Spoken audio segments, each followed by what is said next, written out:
Oh man, my ninja. Yeah. What the hell is going on, man? How we doing? How we feeling? How we living, good brother?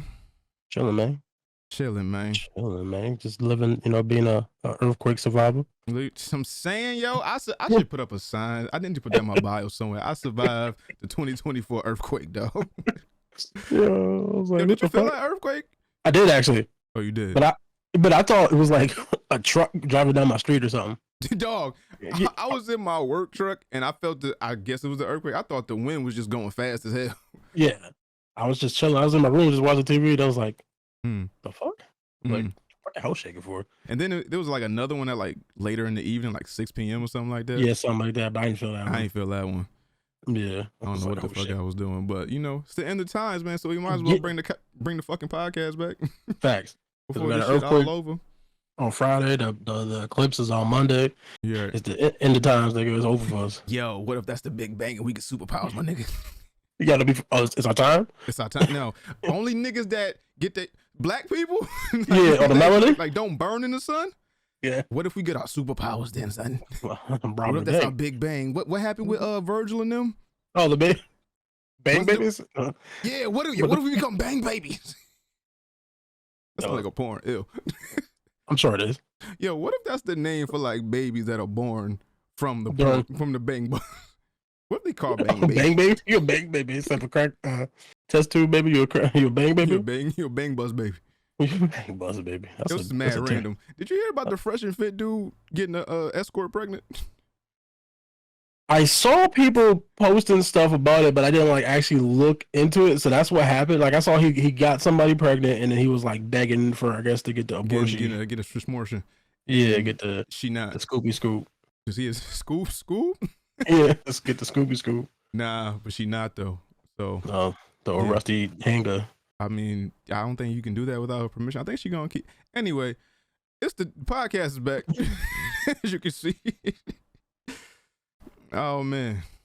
So yeah, a lot has changed. This is the new setup. This is what's going on right now. So further notice, this is the Imprada saga.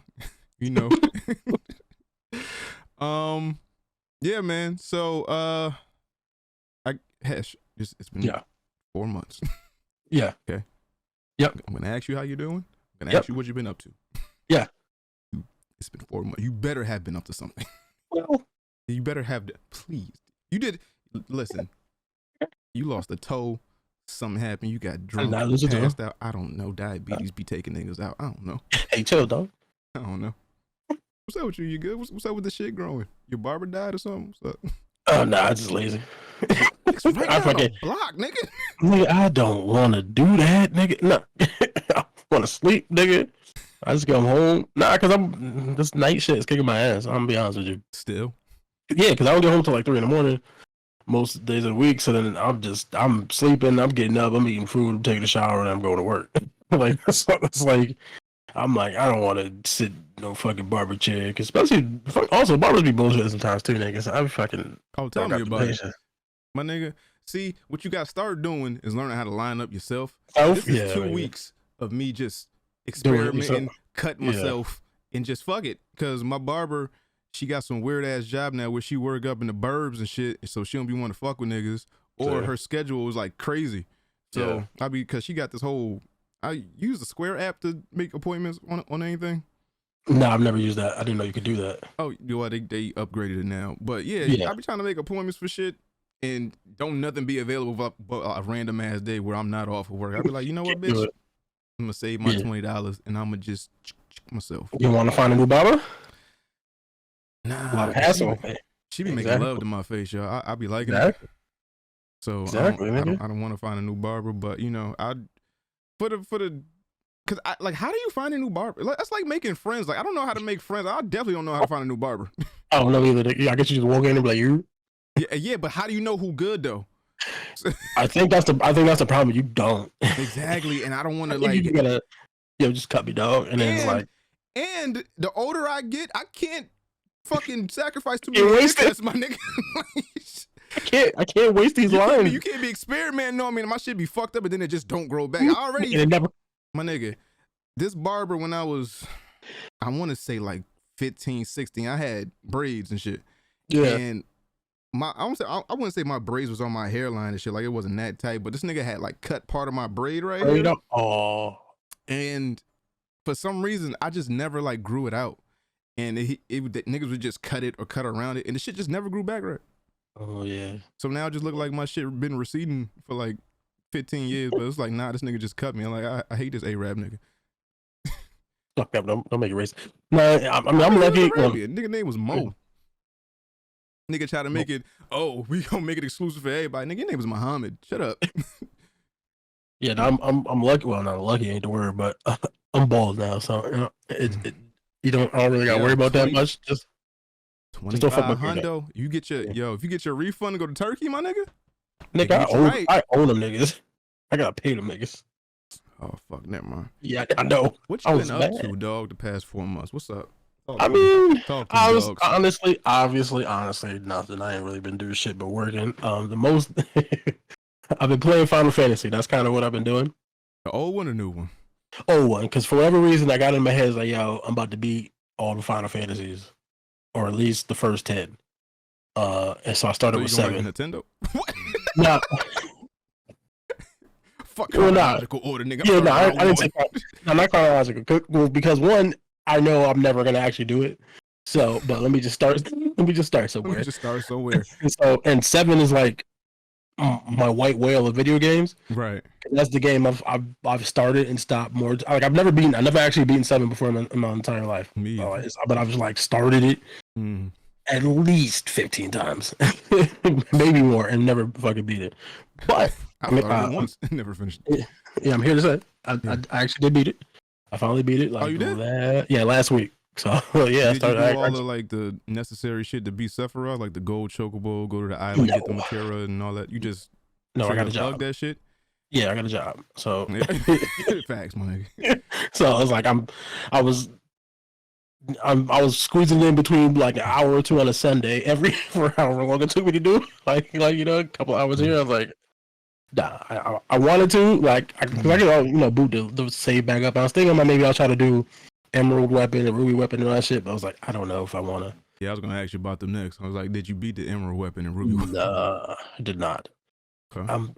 Maybe I'll do it, but I don't think I will. Okay. But I mean, so then now, yeah, nigga, that's side quest shit. We don't. Yeah. I beat the main story. I saw the ending for myself. I did it. I was like, I did it. Yeah. So now I'm moving on to 8 because my plan is because I think what happened was like I don't know, it was like 2 months ago or whatever. I was just you get bored. I was randomly looking through the Xbox game store, and they just had them shits on sale. They had like 7, 8, 9, whatever on sale, and it was like so I got like all 3 of them for like $25 altogether or some shit like that. That's a steal, sound like. Yeah. Who would have thought? In 1997, we could have bought games in 2024 for fucking I know. $24. $12. It was like one was like $8, one was like 12, one was like another 10 or some shit. I was like, I will just fucking buy these or whatever. And that's crazy because 7 is a greatest hit, so that's wild that it's just readily available. But yeah, just I think they kind of knew that they would make money off of that though. Oh yeah, that's a fact. And also I think because the remake was coming out, so that was like in the top of my head. So that's also probably why it was on sale because they knew that was coming out. So motherfuckers want to go back and play the original if they haven't played it. So yeah, I was just doing that, and then I just started 8. I've never played 8 before in my time. Like I played 7, I played 9, I almost beat 9. I got to like the 3rd disc. I mean, I think I talked about it on the show before. Like when 9 originally came out, my friend had it. And he was passing it was like 3 of us, so he's passing the disc. So like he beat the disc 1, he passed it to my other friend. My other friend would beat disc 1, then he passed it to me, and so I was doing that. But by the time I got to like the 3rd disc, he decided he wanted to sell the game. And, it wasn't my game, so I couldn't finish it. Fucking dickhead. Yeah, well, I'm like, I don't call him dickhead. I was like, damn, nigga, let me finish it. But it's fucking back then, nigga had money, so he's like, I'm gonna get a new game. I was like, I beat it. I was That's a fact. Fair enough, nigga. I can't be mad. That's a fact. So then I never beat 9. And then I played 10 and, probably just never beat it because for whatever reason. So that was my plan is to do 7, 8, 9, and 10, maybe. And then if I actually do that, go back and try to do 1 through 6. Because 6 is supposed to be like the best, like the very best, but I've never actually played it. That's Super Nintendo, right? Yeah, I believe so, yes. So that's the tentative plan. Will I ever actually do it? Probably not. But in my head, that's what we do. I just started 8. that shit is weird because it's I don't know if you ever played 8 before. Is that the one with Zell? Nah, Squall. Yeah, Gunblade or whatever. I don't know all the characters. I just know Squall because Squall and yeah. Is that the shit where they play the shit with the ball and it's in waters? It's something. No, that's 10. That's 10. That's okay. Titus. Yeah, right. You know they all run together. It's cool. Yeah, they do. But yeah, 8 is weird because it's like, especially coming off of 7, they got this shit called like the Junction. It's weird. It's like it's weird. Like I don't know. Yeah. I'm still trying to figure that shit out. So this one might not get done because I'm like I don't know what the fuck I'm doing. Nah, you have to because you said you made. Well, yeah, I mean it's a plan. 1 through 10, we gonna start at 7. We're gonna skip to 2, then we gonna go to 8, then we gonna go to 6, and then we might hit 4. Integers, baby. We just going all over the place. All over the place, baby. Yeah, but outside of that, just work. I'm trying to think. Did I do anything? God damn, man. Nah, I ain't do. I mean, it's winter time, so it was really going outside for a little bit. Really, the fuck is cold and shit. And now it's starting to get nice, but we have an earthquake, so I mean, the earth might be over. Enjoy the shit while you can, my nigga. Yeah, I mean, I don't know, just working. That's all I do. I guess. I like it. I wonder how many games they sold when it comes to Final Fantasy 7. I wonder how many like Gen Z motherfuckers bought like the old one, not knowing it was the old one, and then booted it up, and it was the PS1. That'd be at least the number is more than 0. I'll say at least that. It's got to be more than 0. It's at least like 9, 8%. Yeah, it's got to be a couple. Plus, I'm sure there's a few of them that just want to go back and see it. Oh nah, I saw some nigga that was pissed. He spent like $200 on VC in 2K, but it was the wrong 2K. Oh, because he saw the shit was on sale. He was like, "Oh, 2K, bet," but he had 2K24, and he spent all his VC in 2K23. Nigga, he thought he came up. He was like, "Oh, bet." And he was like, "Nah, this is the game. Like, you don't even have this game." Yeah, that's why you gotta read the fine print, nigga. You gotta look. That's why you gotta read, nigga. not even the fine print. It said 2K23, but niggas saw NBA 2K and stopped. You know, niggas can't read no more. You right? I know. I'm aware. I'm around. Yeah, you seen it. See the internet. Yeah. So what I've been up to, any and everything and a lot of nothing. Been doing trivia a lot. That's been fun. I got invited to a sex club. That was interesting. One of them like I didn't know we had like them secret sex underground fetish things here in Connecticut, but obviously if you're not in the know, you don't know. Yeah, but also niggas is nasty everywhere, so I'm sure. Yeah, quiet on set. Yeah. But yeah, it was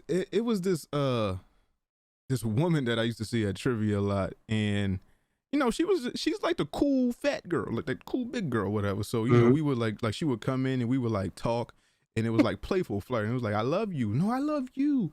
But then I guess she started like meaning it. It was like, oh, now I think you cute type shit, and I'm in the kinky shit. Like she said some comment like flippantly, and I was like, oh, okay. But then she was like, nah, I'm really into this shit. So then she showed me some underground website. She was like, yeah, you sign up for this shit, and you put in like your kinks and your likes and your dislike and what you for on your pronouns and stuff like that. And she showed me her profile, and it's just X-ray nasty off shit. It's just her holding these big ass black dicks and just naked in front of the sink and the shower and all. She's sucking. I'm like, I didn't expect that right now. I mean, we kind of in public. I don't want your titties next to my tater tots, but it's okay. It's all good. Oh, titty and tots. I don't want hers next to my shit. You can put the tot on the titty. Not hers though. Little ketchup, little cool, licked off. But needless to say, well, not even needless to say, I'm gonna say I didn't sign up for the site. I'm not into what she into. Like thanks, but no thanks. But she's into a lot of shit. I checked out her profile like offline, but she into a lot of kinky shit. But that was interesting. What else have I been doing? I haven't been doing stand up because I had to get my car straight. Finally fixed that about a month ago, so everything's cool with that. I'm about to sometime this week. I want to get out and do some stand up. I got some new shit to get off. Other than that, I've been trying to start my podcast again, the Domino Effect. I've been trying to see what the fuck's going on with this. I've been trying to put my life back together because I don't know what was happening. That's all I was trying to do, man. Yeah, just trying to figure out what the fuck is next, what the fuck I'm doing. Yeah. Shooting content, putting that out. That's been getting great responses, or just a response that I didn't expect. So yeah, I saw you doing more of the TikTok like real type shit. Seeing you putting those up. Yeah, so I just ain't been having time to actually like record and do stuff and do stuff that I actually think is funny, because I don't want to be one of them niggas that just put shit out for the sake of putting stuff out. That's how you what's the word I'm looking for? I don't know.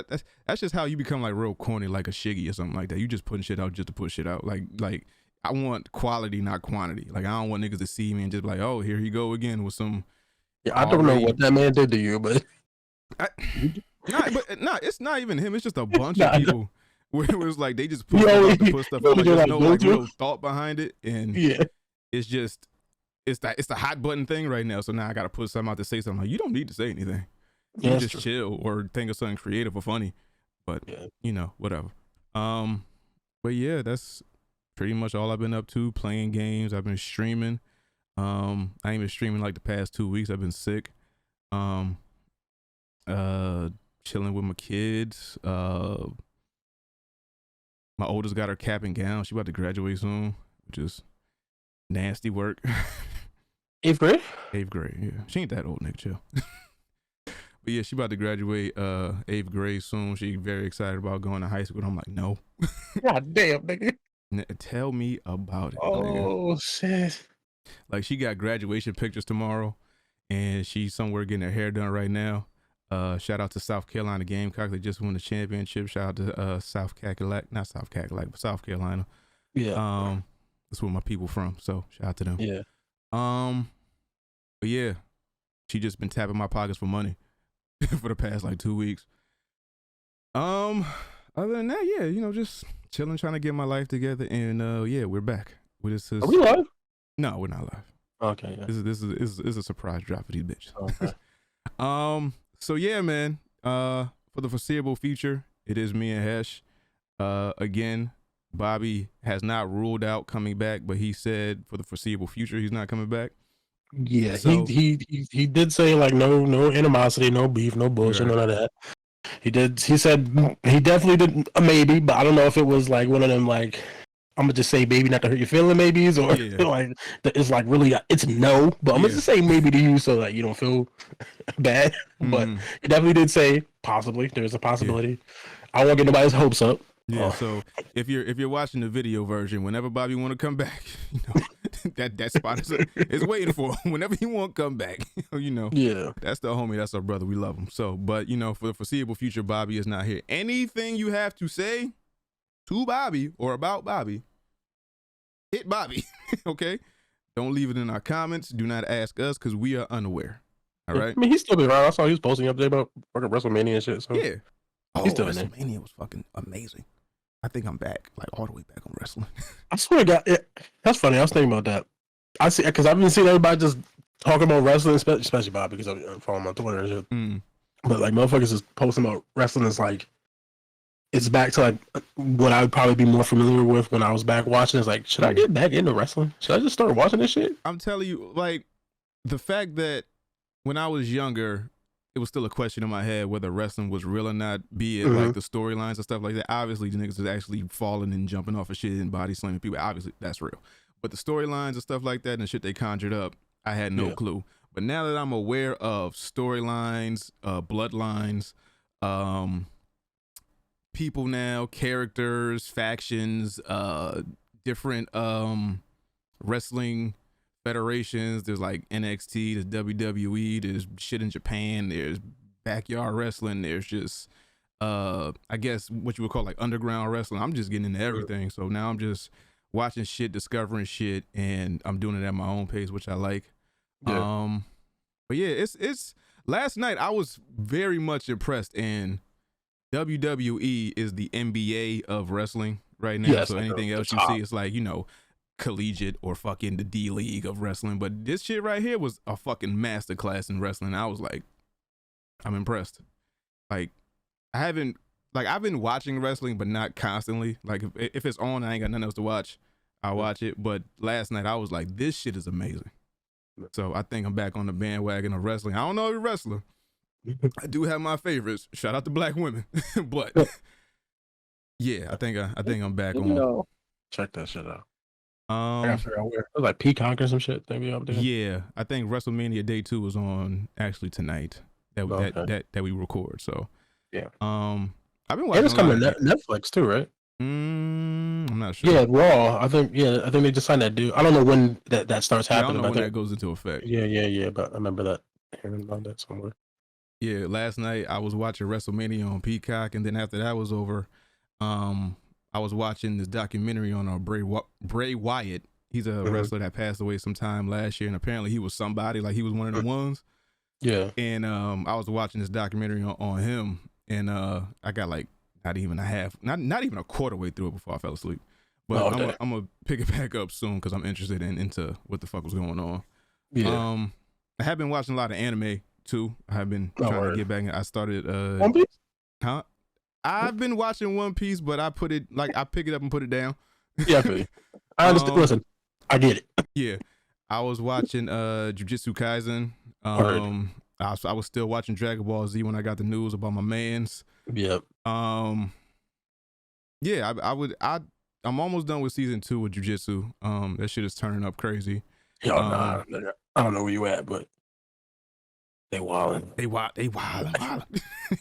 I was like, damn, nigga. Why they doing this? They always do it to the one. I was like, damn. But yeah, I'm slowly but surely getting back into shit. Comic books. Only thing I'm actually reading is The Last Ronin, and they wildin'. Okay. That's always great. Depending on how this episode goes, I don't know which interview y'all about to get because I do have a couple in the tank, so we'll see. But yes, as far as what the show is now, we talked about Bobby. It's just me and Hesh.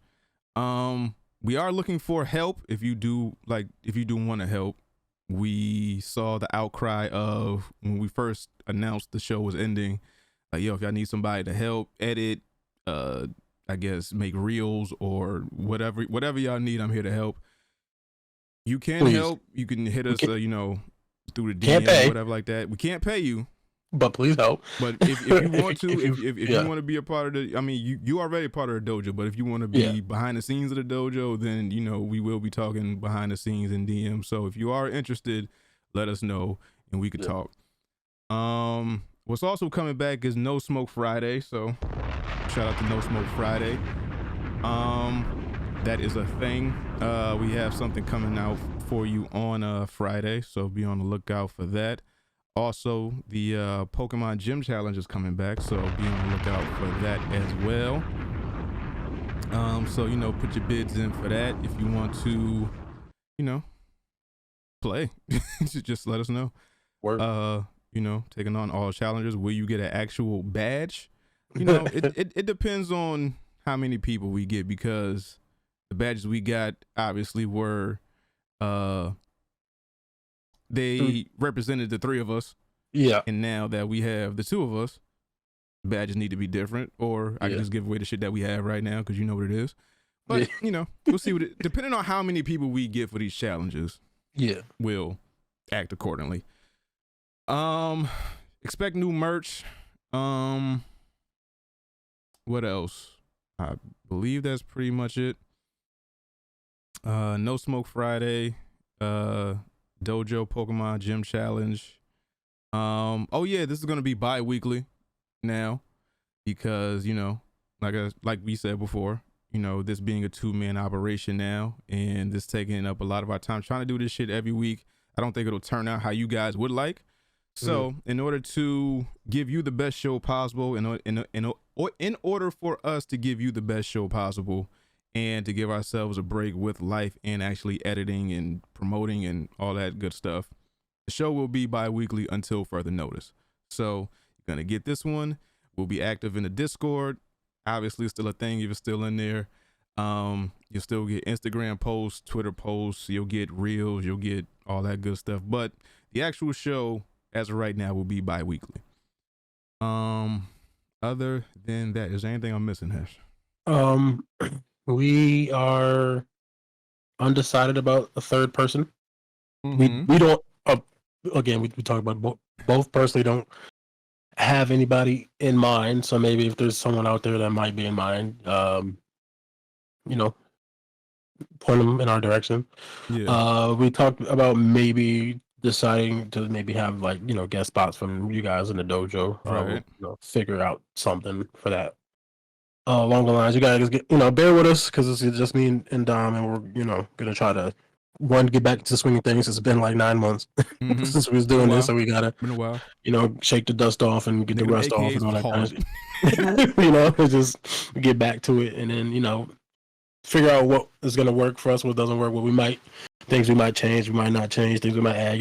So bear with us if you guys have any suggestions or ideas of things that you think could be helpful or you'd like to see us do, because obviously it's just us two now, or like whatever. Obviously we'll take the suggestions into consideration and figure out what is possible. Right. But yeah, so for the foreseeable future, Jesus Christ, it is gonna just be rough, man. Sorry, I'm with you. It's gonna just be us two. If we do find somebody else, maybe obviously Bobby's always welcome back if he wants to come back, please.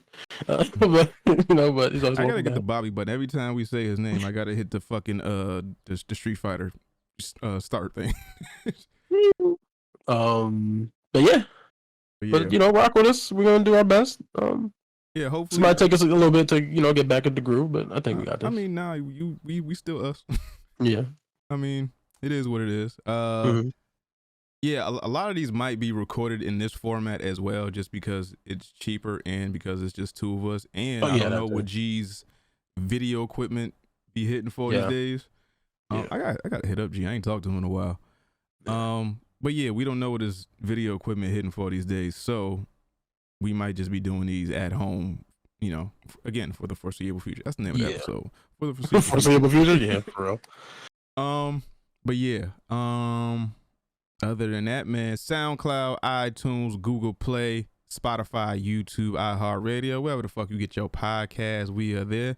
The Dojo203@gmail.com for any comments, questions, or concerns. If you want your question answered on the podcast, you can reach us there. That is the Dojo at 203. The Dojo203@gmail.com. Goddamn. Also, don't forget to visit our website. What is our website? It should be. Oh damn, we gotta change. Damn, we gotta change everything. Yeah, we ain't talking about that. And so at the moment, it's still 3 Ninjas Podcast.com. Yeah, it's still 3 Ninjas Podcast.com. You can find all the merch there. All of that will be up again for the foreseeable future, unless we decide to take it down and just put all new merch up. But we will see. Yeah. Consider supporting us on Patreon. That's the Dojo. I don't even know what it is. It's the same, right? I mean, the 3 Ninjas Podcast on the Dojo is on the Patreon. It's everything's the same. Consider supporting us on there. Everything goes back into the show. It goes to artwork. It goes to merch. It goes to everything. Damn, what else was there? I forgot the whole rest of the spiel. Patreon, iTunes, Google Play, Stitcher, Spotify, YouTube. Yeah. Patreon. Oh, yeah. So obviously this episode is not live, so that's why you didn't get a notification on YouTube or Twitch. But next week you want to go live? Yeah. Yeah, we can do it. So if you're watching on YouTube, be sure to subscribe, hit that hit that bell notification to make sure to know every time we drop a video. Goddamn, I don't know nothing. Twitch, you can subscribe. What's the shit? Amazon Prime. You can use your Prime subscription on us or any other creator on Twitch. Yeah. Forgot everything. But yeah. Fuck it. That's Jones, man. Yeah. What we got for questions this week, man? So first off, obviously, clearly, it's been a while since we did this. This question is from February. It's old. Yeah. Just give us a second. So send in questions, please. The Dojo203@gmail.com. Yeah. Or in the Discord. Or the Discord. Because we don't need them. Yeah. So this question comes from Terrence. His question goes a wee bit something like this. Hello, everybody. With the Super Bowl coming up, everyone talks about how I know Super Bowl. I know. Talks about how Mahomes and Kelsey are one, if not the greatest duos ever. Stephen A. Smith made his own list of top 5 duos, posted in the sports channel. My question is, give me your top 5 duos in cartoon history from any era. Just keep it Western-based, non-anime tunes. Greatest cartoon duos of all time. Top 5. Dead or alive, off of 1 LP.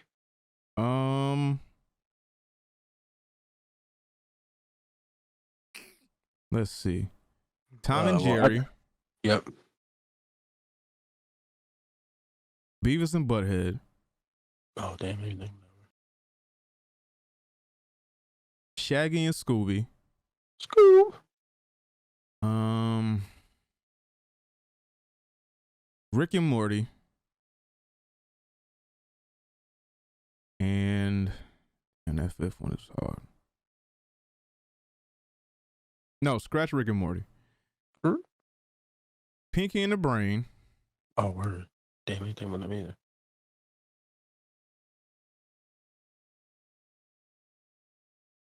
So Tom and Jerry, Shaggy and Scooby. Yep. Pinky and the Brain, Beavis and Butthead. Yep. Just need one more. Fuck, man.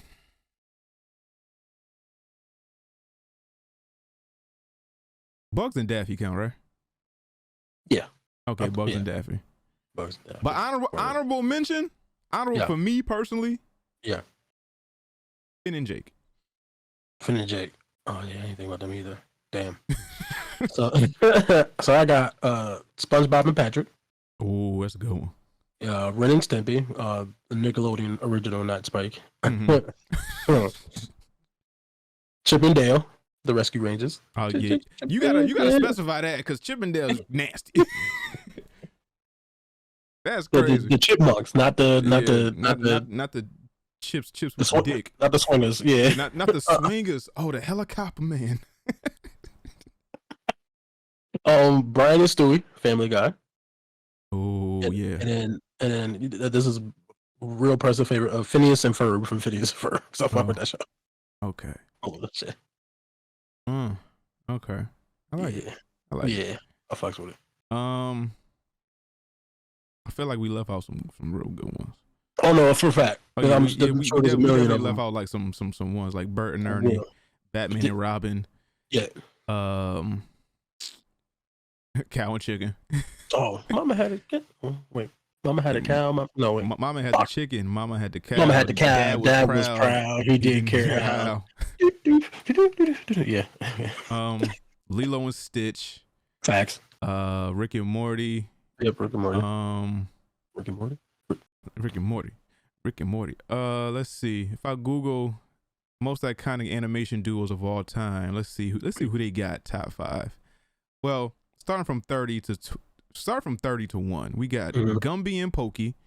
We got Rocky and Bullwinkle. Timon and Pumbaa. That's also fair. Kim Possible and Ron Stoppable. Sure. Chip and Dale. Rescue Rangers, not the dancers. Ooh, Pinky and the Brain, and then we got Fred and Barney. Oh, that's a good one. That's a good one. Snoopy and Woodstock. Yep, I see that. Tweety and Sylvester. Yep. Ooh, Pooh and Tigger. Oh, yeah, that's a good one. That's a good one. Brian. Well, would I be Pooh and Piglet more? But whatever. I think as far as like fan favorites, they would put Pooh and Tigger together. Yeah. Brian and Stewie. Yeah. Fry and Bender. Yeah, that's a good one. That's a good one. Wallace and Gromit. Yeah, that's a good one too. Hiccup and Toothless. Oh, yeah. Oh, I think I fuck. I might have to change one of mine. Shrek and Donkey. Oh, that's a good one. That's a good one. Donkey. I'm making waffles.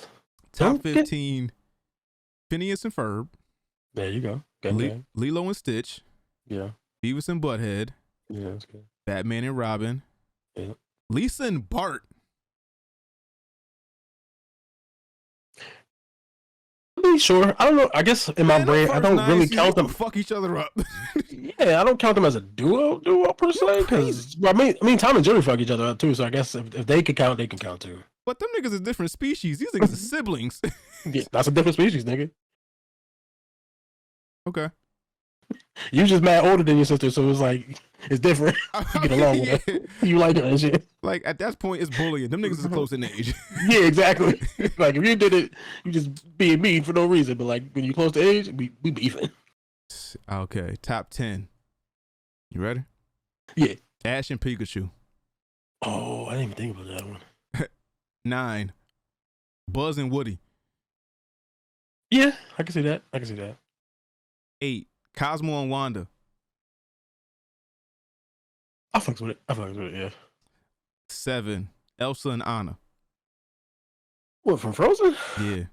I've never seen those movies, so I'll just take one of the highest grossing movies ever. Some shit. I don't got kids. I know, yeah. I was like 29 when that shit came out. Like I'm not seeing that. Quiet on set. I mean, I don't know if I was 29, but I was old you enough. Was old as shit. I wasn't gonna go see it. 6 myself. is Finn and Jake. Yeah. Oh. Number 5, Wile E. Coyote and Roadrunner. Yeah, I didn't even think about that one. That's a good one. 4, Shaggy and Scooby. 3, Rick and Morty. 2, Tom and Jerry. And 1, SpongeBob and Patrick. Oh, that's SpongeBob. This is according to Collider.com. Collider? Yeah. Yeah, Collider. Yeah. I was thinking about that real quick. I was like, wait a minute. That sounds familiar, but not right. Nah, it's Collider. Okay. It's okay. It's all right, yo. A bunch of strangers and shit. Yeah. Spaghettis. So yeah, thank you for the question, Terrence. Be sure to send in more questions, please, and thank you. Please. Please. Reviews, man. What we want to get into first? We want to get into the nasty, or we want to get into the other stuff? Let's get into the nasty. Get it over with. Get that grossness off me. All right. So, again, it's been a while. Mm-hmm. We might, touch on some old topics. Yeah. But the Nickelodeon documentary Quiet on Set, 4-episode series, about 40 minutes long, 45 minutes long each episode. Chronicles Nickelodeon from about the time Dan Schneider got there, from 94, 93, something like that. Yeah, like 1 to 2. I mean, all 3. That started like 93, 94, 3, yeah, something like that, until 2017 when he was fired or let go, whatever, however you want to phrase it. Yeah. But Quiet on Set, I watched this. A lot of feelings, a lot of emotions. 94 is when. Yeah, it says April 94 to.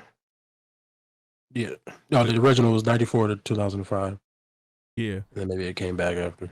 Well, now I'm talking about when Dan Schneider was there. Yeah, he got let go. Yeah. He got let go like 2017, and then as I was watching it, they said it's this whole thing on Deadline and TMZ where it's like he's being let go because of allegations, and he a nasty fat man. But what? No, go ahead. Continue. But yeah, Quiet on Set, 4 episodes chronicling the happenings on the set of a lot of Nickelodeon shows. Obviously not animated, with the live action shows, game shows, scripted television series, and a lot was going on where Nickelodeon dropped the ball on a lot of things. A lot of power hungry people, a lot of people taking advantage of others. A lot of brainwashing, a lot of trust that was taken advantage of, a lot of misguided youth and parents, gullible parents, impressionable people, a lot of money being thrown around. I want to say hush money, but it was a lot of it was a lot. Yeah, it was quite disturbing. And there's some nasty shit going on. I want to say I'm never wrong. Like, I have a good shot barometer for like nasty or like something ain't right. I mean, something. I don't know what, but something. I don't know what, but it's something. Yeah, it's something, you nasty man. But I guess as a whole, no pun intended. What are your thoughts?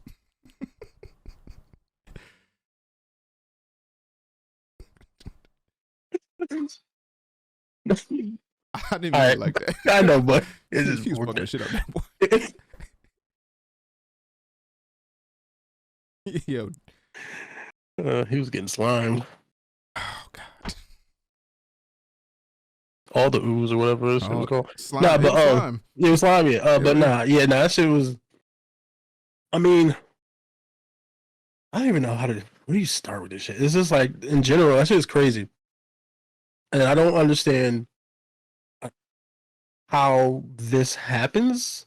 But then again, if you've listened to the show at all, Bobby's been preaching about how Hollywood been doing these little kids bad forever, and he's always been talking about this shit. And actually, matter of fact, he probably brought up Dan Schneider mad times on the show before, but you know, obviously, it's one thing one nigga say it on the podcast, nobody know about to have a fucking full documentary about that shit. Right. But like, it's crazy. It's like, first off, you know, there's obviously all the racist shit that was happening. Had the little black fetus boy. And talking about just changing the color of the suit because it got to be like charcoal dirty black. And I was like, black, and then they made him the drug dealer of some cookies. Some cookies and shit. So like, he was the youngest rapper ever, Lil Fetus. Yeah, Lil Fetus and shit. But I mean, I think it's all bad. So right, it's Dan Schneider is abusing his power. He's treating the women or writers bad, like making them share a salary. Getting them to massage them on set. Shit. That was crazy how he made him share a salary. That was awesome. I was like, damn. But also, you have to take into fact for those women at the time. It was like, oh, this is my big break. This is my opportunity to get into Hollywood and be a writer for a TV show and shit. And it's like, and then you slowly realize, oh shit, we're sharing a salary. Like, that's crazy. But it's like, if I say something, I might lose this opportunity. Never be able to work because he's obviously got power, so he's gonna blackball people. So that's crazy. And fucking got people massaging them, kids massaging. I think the kids were massaging them too, I believe, right? He definitely had workers doing it, which is inappropriate. What they said in the I'm pretty sure it was some kids massaging them too. But what they said in the documentary, it was more sort of wardrobe department, which is a wild department to actually pick. But excuse me, like hindsight, it makes sense, I guess, because that's the department that is affected the least, I guess. I mean. I'm not going to get a writer or an assistant to do that because I think that's higher up on the chain of like, they could blow the whistle. Wardrobe was like, we could find somebody to put some clothes together, bitch. Like, if you want to get froggy in your tail, you could be out of here and you'll never work again. So I think it was easy. I think it was easier to manipulate the wardrobe department than it was like a staff writer or something. Even though the staff writers got, you know, their fair share. Yeah, so then you see, so there's all that's happening. Then you add on to the fact where it's like, and obviously hindsight is 2020, but it's just like, oh wow, this is some greedy shit. But obviously, if you look at not all, but a lot of and I don't know, I'm on the fence, right, to a certain extent with a certain aspect of certain things. Because I do think in retrospect it's super nasty because it's like these are children's shows, so you got like these like adult sexual innuendo shit. But other show like Shrek and stuff, they have jokes that are for adults that are like, oh, the adults are gonna get it. Like it's maybe like making a little reference to something that adults are getting, and that's, you know, generally not frowned upon by most people. But I think it's maybe the way that it was chosen to be done. Some of the stuff is just like you got Ariana Grande pouring water on herself and like you know, like then they're getting face shotted on and shit, like, so that, money shots, money shot type shit. Like so a teenager or a 12-year-old or some shit. So I'm not excusing. I don't want nobody to think I'm excusing. Not at I'm all. just saying that is something that has happened in things that are maybe more geared towards children, where you slide in like a more adult joke for the adults that might be watching it with their kids, so they can have a little bit of chuckle or something, because the kid might not pick up on that. But the man got a feet problem. That shit was crazy. He was like feet all day. Yeah. Got these little girls dressed up in like as skimpy as he can get it, but without being, over the top. It was like, it was like, and all that shit is weird. But all that shit is bad. But I think, obviously the worst thing that happened from the documentary that we saw is obviously the stuff that happened with Drake Bell. That shit was crazy. And I think what really makes it, worse or hurtful is just like seeing how like his dad saw the play. And was trying to stop the play, but because him and the mom was beefing, and it's like whatever, and he just wanted, and obviously there's the dude, the gay dude that was doing the shit, like got the bug in the air, was able to wiggle his way in, get the dad out the picture. you have carte blanche to do what you want to do, and it's like, god damn, that's horrible. Because it's like, and then you see it in the dad when he's talking. It's like, because he saw it and he was trying his best to stop it without like fucking up his son's opportunity. Because that's also a lot of what I took some of it from is like, there's a couple of parents, a lot of people they saw shit and they weren't comfortable with, but it's also like, this is where what they talk about with that power dynamic shit, where it's like, I see some shit that I'm not necessarily 100% comfortable with, but if I say something, will this be the end of my opportunities to do this thing? Right. And then for the parents, they're like, I want to be the reason that my child's dream doesn't happen? So it's like you come kind of run up against a wall. So some of the stuff I can see that. I mean, obviously some of the stuff is like, nah, you should have just kicked them in the face. But I get it to a certain extent where it's like, I don't want to fuck up their opportunity. Right. If I'm an annoying parent or whatever, I'm just gonna just make it so that they're never on the show again. And I think that happened to one of the kids. I think he's saying his mom was speaking up too much, and he just never. One of the male black kids. Yeah, they just didn't have him come back after like a season or two, just because his mom was asking too many fucking questions.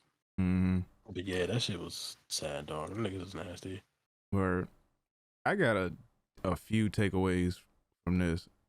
I mean, even though it happened physically, mentally to Drake Bell, I think I feel the worst for his dad more than anybody, because he saw what was happening. He saw the road that his son was being led down. He tried to protect him at all costs. And as a parent, your job is to protect and provide, and if you don't do that, or you feel like you failed to do that, if you're a parent that's in your child's life like that, you feel just horrible. You feel like you failed.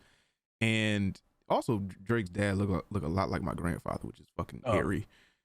But yeah, he was trying to protect his son at all costs while not trying to mess up his opportunity to live out one of his dreams, which was to act. And I think as a parent, it just hit me close to home.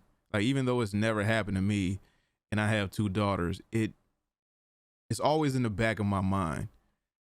Anywhere my kids go where there's adults around and I'm not around, or if they go to sleep over somebody's house, or they're just going, whenever they're out of my eyesight, I worry about them. I think about them. I want to know where they are. I mean, I have their location, but that's only so much I can do. Yeah, because and it's wild. And that, even though it hasn't personally happened to me that I know of, where my daughters have been in a compromising position where someone has done something to them, I always try to preach this to their mom. I always try to preach this to, whoever they happen to be with. Like, their mom, like, she'll, date guys, and she'll have like these guys that she barely knows around. Because I'm like, what the fuck is you, like, it's not even like I'm trying to police her life. You just like, I'm not trying to police your life. I'm just saying, you don't know these niggas like that. Like, it was times where my daughters have been left home with a nigga you barely know. Like I haven't even met this man, but you got my kids home with some unknown nigga. And I have no problem sitting in jail for the rest of my life gleefully if one of these people touch my kid. Yeah. I have not a problem sitting in jail, like, knowing like, hey, it'll never not that it won't ever happen again to my kid, but the guy that did it, he ain't here no more. Or she ain't here no more. Whoever. Yeah, because hey, because it happens always. I keep hearing about kids in school with these teachers where it's like they just 13, 14, 12 even, just being sexually assaulted by teachers, female teachers. Not even the crazy shit is, when it comes to teachers, I don't see a lot of male teachers in the news when it comes to these attacks. Oh, when it's well, like when it's teachers and stuff like that, I don't hear about a lot of male teachers, and I don't know why. I'm not gonna say that. I mean, obviously, I'm sure it definitely does happen. Right? I know it definitely does happen, but I'm saying personally, when it comes across my feed, it's always the woman that had sex with the it's always these the boys, middle of America or down south teachers, and they always doing something wild with some students. But anyway, quiet on set. It was I think when you nasty like that and you got a name that just points out you're nasty, it's kind of funny too. None of the situation is funny, but it's kind of jarring and it's kind of funny because one of the dudes' name was like Jason Handy.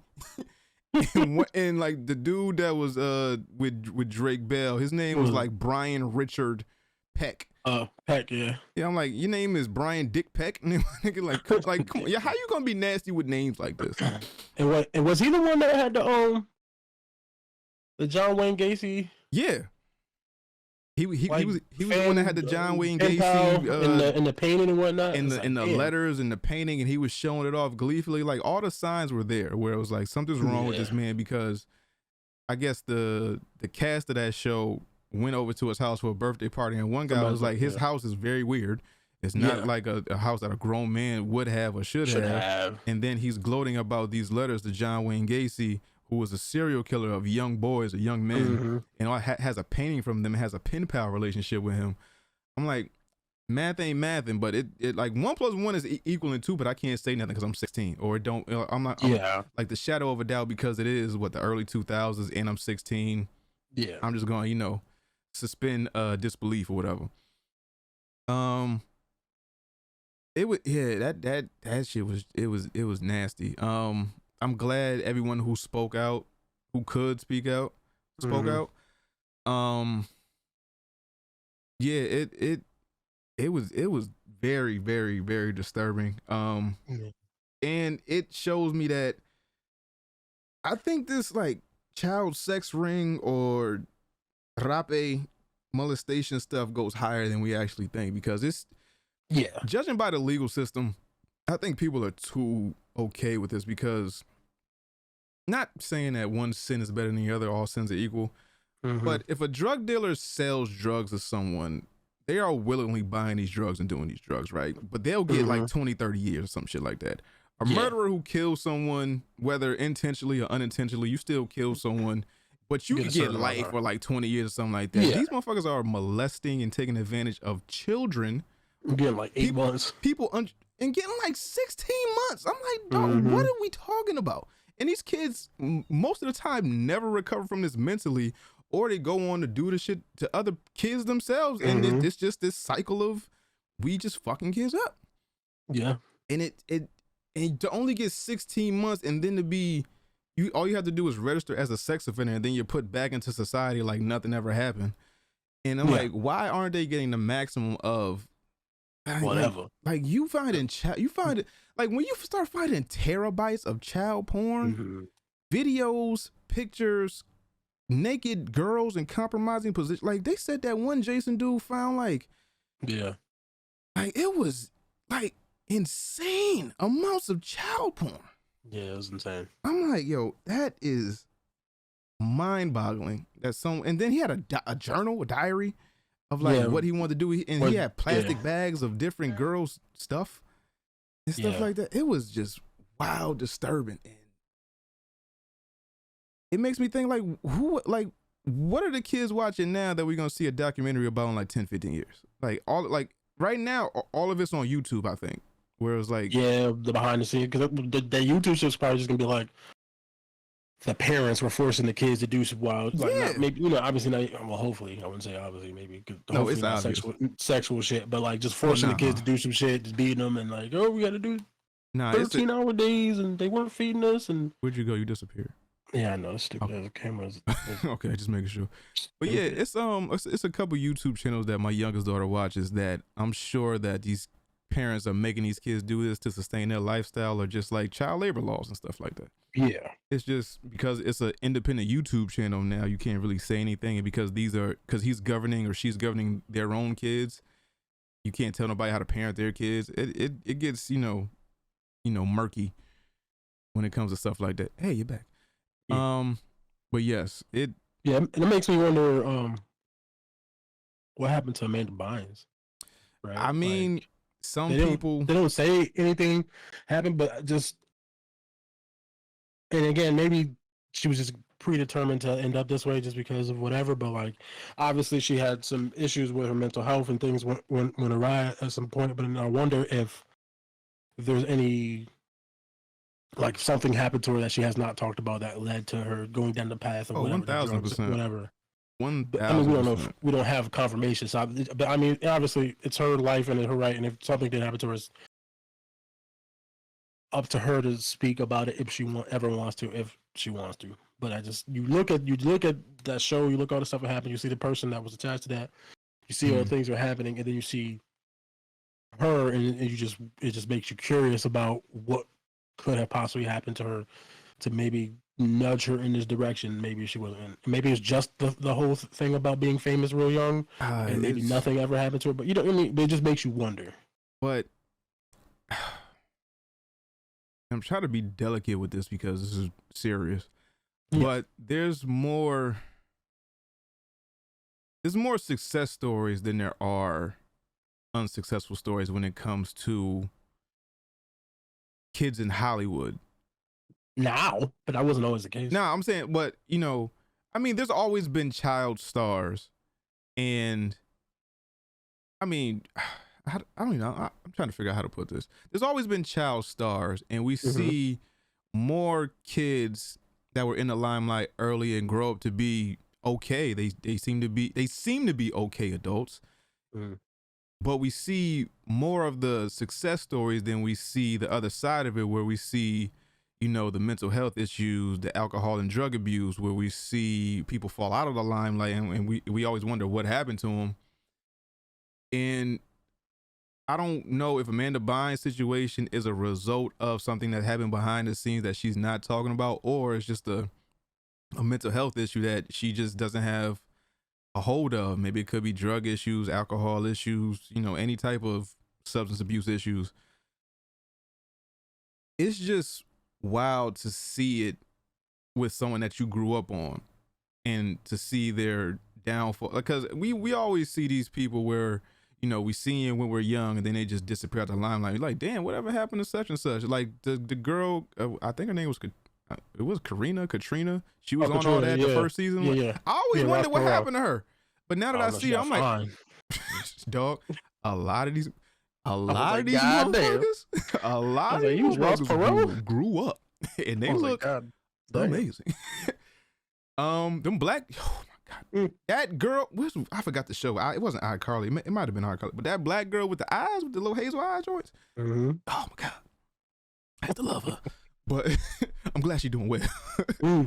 But we see more of the success stories than we see the other side of it. But I mean, in due time, hopefully Amanda Bynes is getting or will get the help that she does deserve and the help she needs. And hopefully she does tell her story, or at least bring something to light. I feel like at this point, there should be a law, or there should be a group for child sexual abuse in Hollywood. And there's just not by now. Like, we have groups for everything else, whether it be kids against drunk driving, just women's groups, Me Too movement, all type of stuff. But there seems to be no group or no union for children to feel safe within Hollywood, or I don't know if there can be, or just to speak out against the happenings behind the scenes of Hollywood. But I think, like I said, this goes higher than what we think, because getting 16 months and being found guilty on multiple charges is insane to me. Yeah, that's crazy. But we'll see. I don't know. I think obviously with the popularity of this documentary is a weird thing to say, but I guess with the popularity of this documentary, maybe there will be some push for even more reform than they might have already done prior. Maybe we'll see a significant change, and maybe there'll, unfortunately, probably be more documentary or more things brought to light about other people. I hope so. Because obviously Bobby is on Bryan Singer's ass and all that shit. So like, just like Dan Schneider's not the only one, is what I'm saying. There is allegedly more people out there who are on that type of time or similar type of time. Yeah. So hopefully all y'all that did the diddling, y'all go to hell. Yeah. Quickly and swiftly. Yeah. Hopefully everyone that had anything done to them, I hope you heal, hope you're okay. Speak out whenever you're ready. There's no time limit on it, so please get help, get therapy. Sorry that happened to you. It's very unfortunate. I pray for your peace of mind. I pray for solace. I pray for your parents, because it's rough all around the board. Because seeing Drake's dad break down, I was like, as a parent, I get it, yo. Because it's like you was there for your parents, and then your wife, whether she was being petty or just neglectful by the money or the time that she wanted to put into her son, ultimately got her son in this predicament. Well, like, I mean, he tricked him. He tricked him. Yeah, but I'm saying, but that's what it was. Yeah, but your dad saw the play.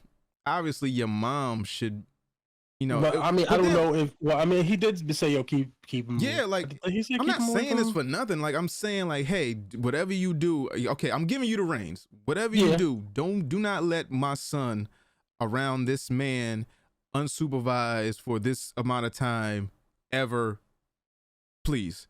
And she just didn't take heed to it. Like super nice and made her believe he was safe, and what I mean, like I don't want to put like a lot of blame. I mean, I'm not saying I'm putting a lot of blame on mom because that's that naivete. That's that I don't know. Like I said, I don't know if it's being petty because they was going through a divorce. It was like, nigga, I ain't listening. You shut the fuck up. This is my son now.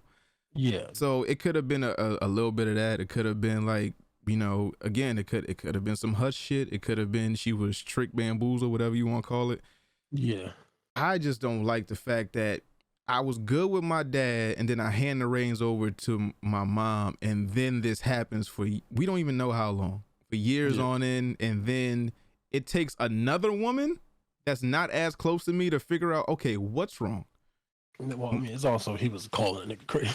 It was like jolted lover. But still, like, he's like, why is this grown man calling my house, call your phone 17 times? Like, still, you can see a change in someone in attitude and temperament and just body language. You can see a change in someone when, like, they might be going through something, like, yo, you all right? What's wrong? Like, you could, like, whenever you want to talk, I'm here type stuff. But in your own kid, you're supposed to know your kid better than anybody because you didn't see them from the time they was a day old till now. You're supposed to know that kid inside and out. You're supposed to know, like, I know you better than you know you. I know what you about to do before you do it.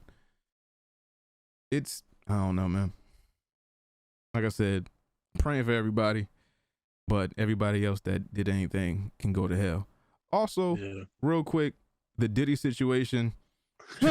Only thing I'll say on that is Diddy is posting a lot more on Instagram, and the likes on his posts are very telling and very fucking disturbing. And I don't know what it tells me, but it tells me something. And I will come back to you with a hypothesis soon. I don't think I followed Diddy on Instagram, so I didn't see any of that. Nah, but he'll post stuff, and I see the comments and the likes, and the names I see pop up. I'm like, I don't know if I would align myself with a person that, is even if the allegation is out there. I don't think I would align myself with a person until it's proven that you didn't do any of this. Yeah. My only thing with that is just like,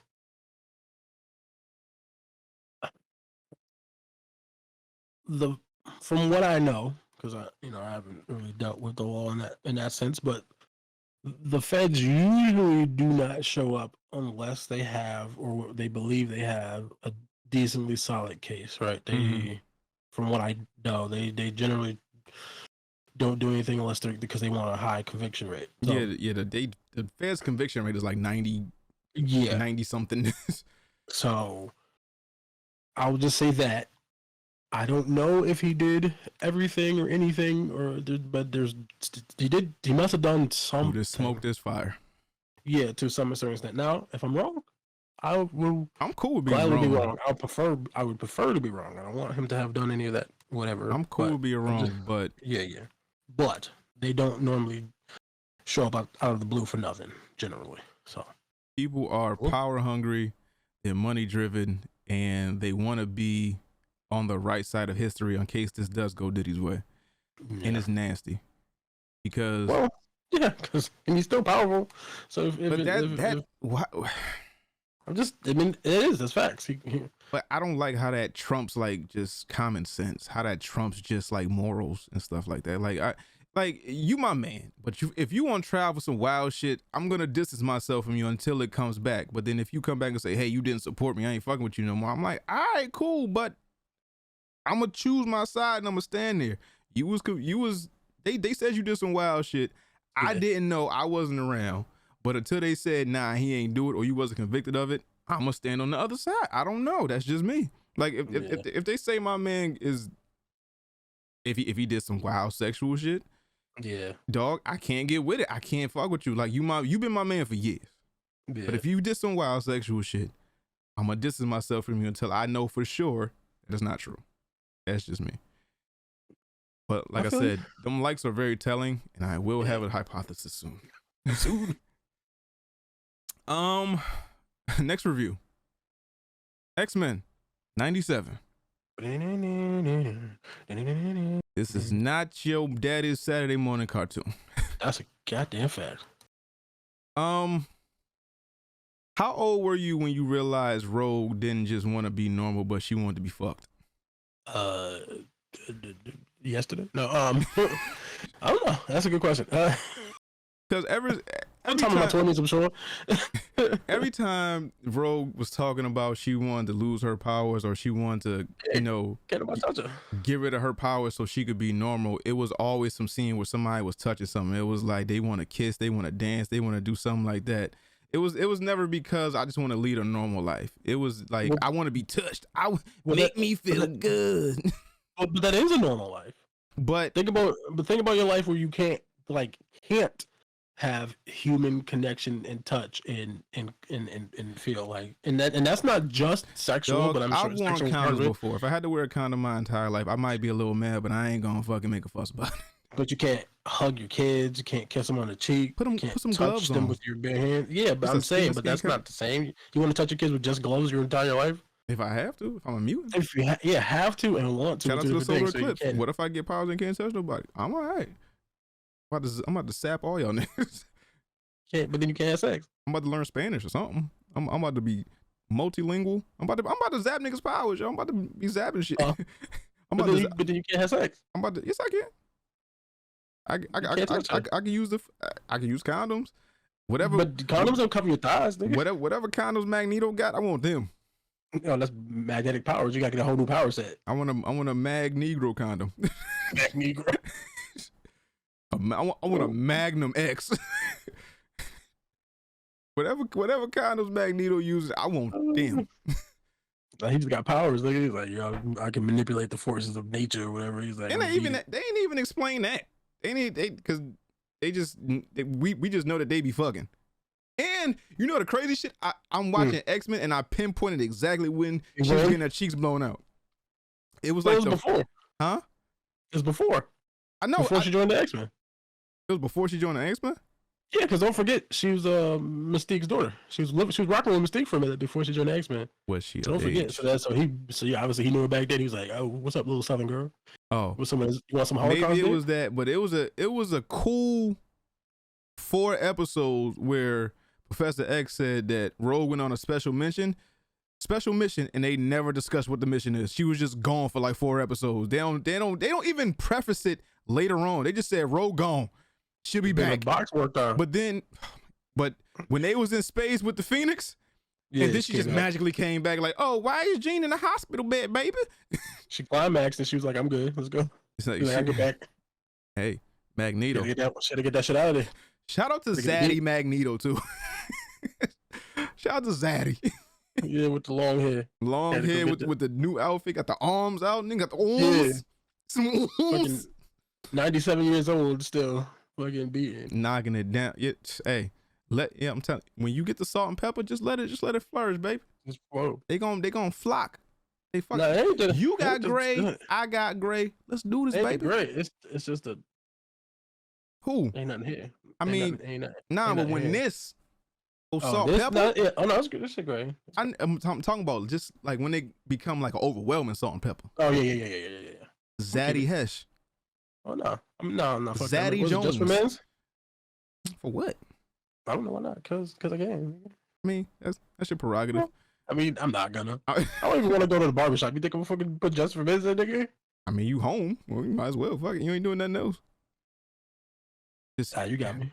I don't even know how to apply that. I don't even know how you do it. I mean, either, but you know, I got like 2 or 3 grays, and my barber just be cutting them. That's why I can't find a new barber, yo. She be making love to my face, man. She be looking out for me. She be like, I see you got grays. She be like snacking them.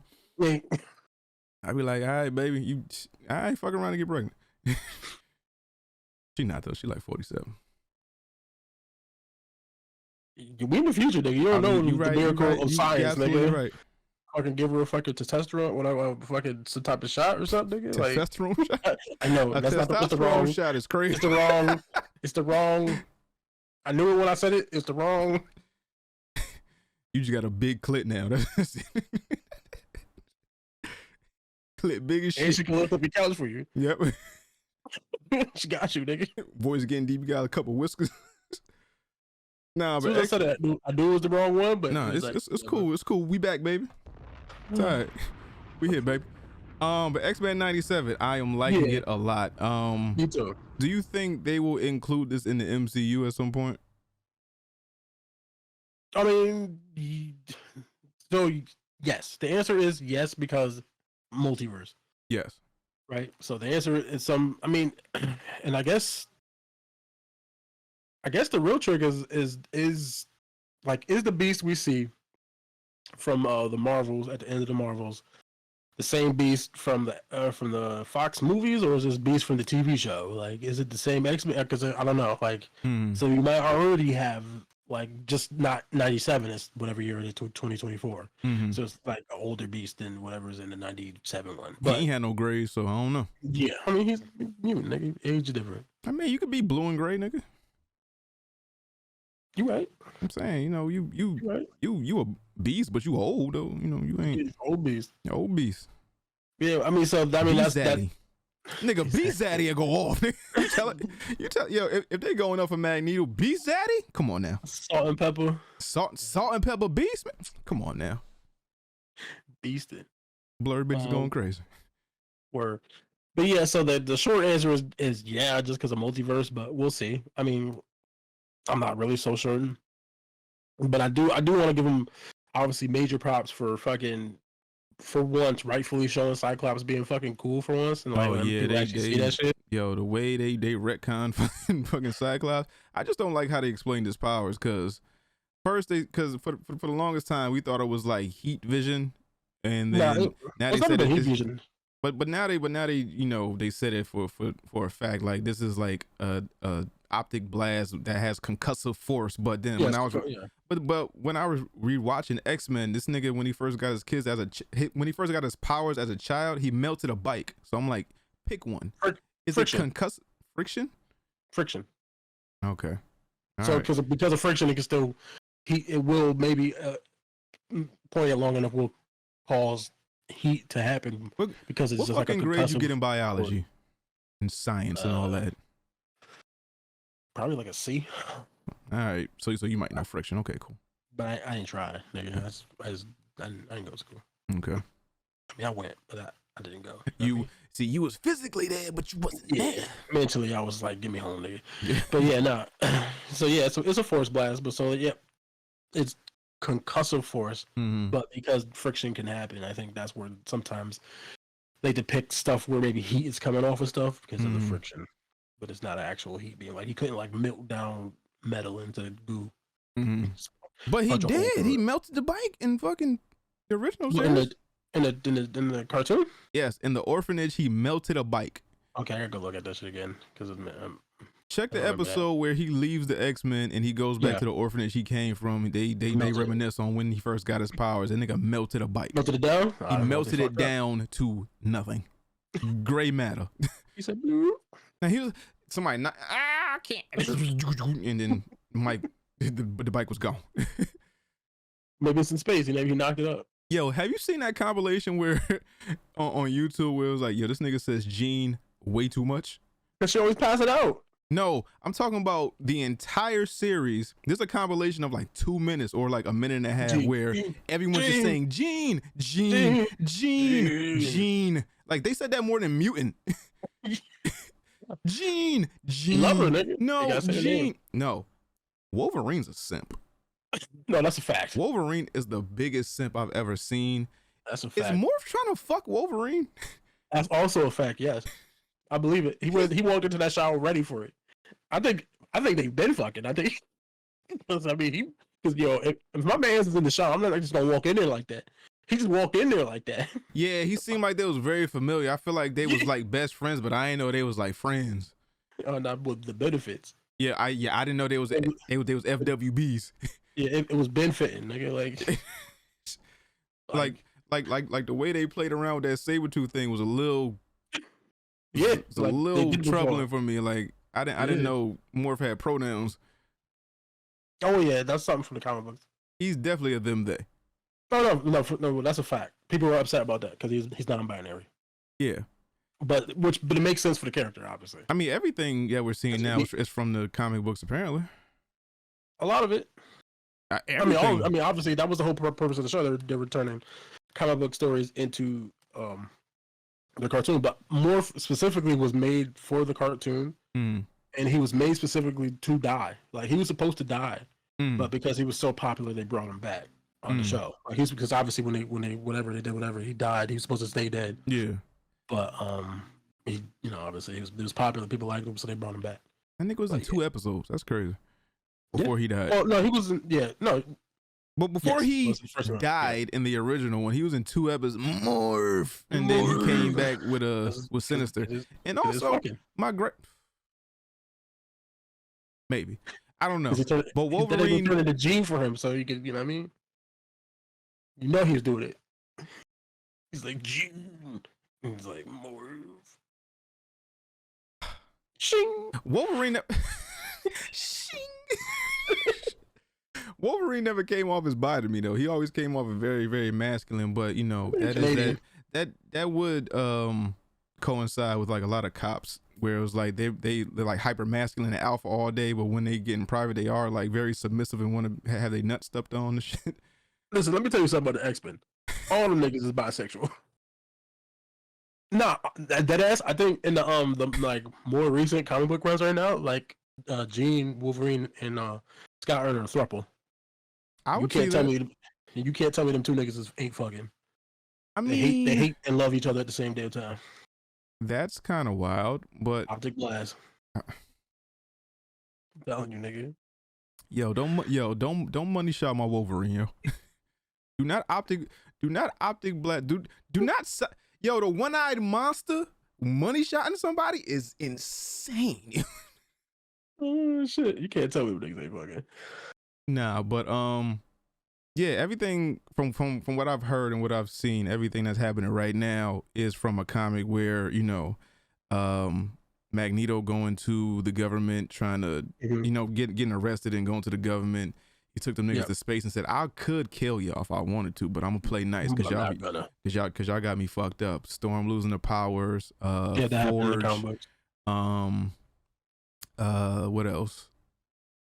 Mr. Sinister. He's not as sassy as I remember him to be. I want him to be sassy. Well, it's probably a different voice actor at this point. I want him to be him from Powerpuff Girls. I want him to be sassy. Yeah. I want him androgynous. Is that the word? Androgynous. Yeah, androgynous is the word. I want him to be that. Yeah. That whole was a Goblin Queen or whatever it was. Goblin Queen. Yeah. That was from the comic books. And for that, I saw some people were a little upset because that was a bigger event in the comic books that had a lot more that kind of like. Yeah, they didn't explain that through it. They just ran through it. This is what. Yeah, because where'd you get the name Madeline Pryor from out of no fucking where? That's who she is, nigga. Yeah, but why that name? Because that's who I am now. Yeah, but what made they just threw that in there? Call me Madeline Pryor. They didn't explain how she got to that name. What could have transpired between they? It was just mad random, and then they just had her walk off into the sunset, or like go like bitches taking greyhounds now. They want to be normal now. Yeah, I like Richard Pryor. So where the fuck does Madeline come from? My middle name. Okay, cool. I don't know that for a fact. I'm just talking shit. Jean Madeline Gray. I want to be Madeline. Yeah, Gray. I mean I don't know. Okay, fine. It's white. It's white enough. I believe it. I mean I guess. Yeah. So Magneto is the leader of the X-Men now. Charles is dead. But we'll see. Quote unquote. Yeah. Other than that, I am liking this right now. They gave Jubilee her own episode, which I fuck with, and I like that Jubilee's powers isn't just like some useless like sparkle magic firework bullshit. Yeah, like it's evolving. actually if she actually puts some thought into it and actually like train her powers, she can do something with this instead of just lighting up the fucking room. Like, hey, epileptic seizures. It's dark. It's dark in this cave. Seizure. I mean, cause she do make explosions out of it. That's fireworks and explosions and shit. So it was cool. Like she made like blades out of them. She was skating with them shit. So it's like Pokemon episode 21. Porygon go. Porygon go. Porygon. Oh man, but I am liking the series so far. Yeah. I'm still not in love with the art style, but I fucks with it. They're trying to make it as close. They're trying to make it modern, but as close to what we remember as, as possible. But I feel like this thing will get 4 or 5 seasons or something like that, and they'll update the graphics or the year that we're in as we go along. Hairstyles will change, costumes will change if they're smart, because this is a hit show as of right now. This is one of like the highest streamed shows on Disney Plus in a long time. I think they put out like the first week numbers where it's something ridiculous like 5 million or 6, something stupid.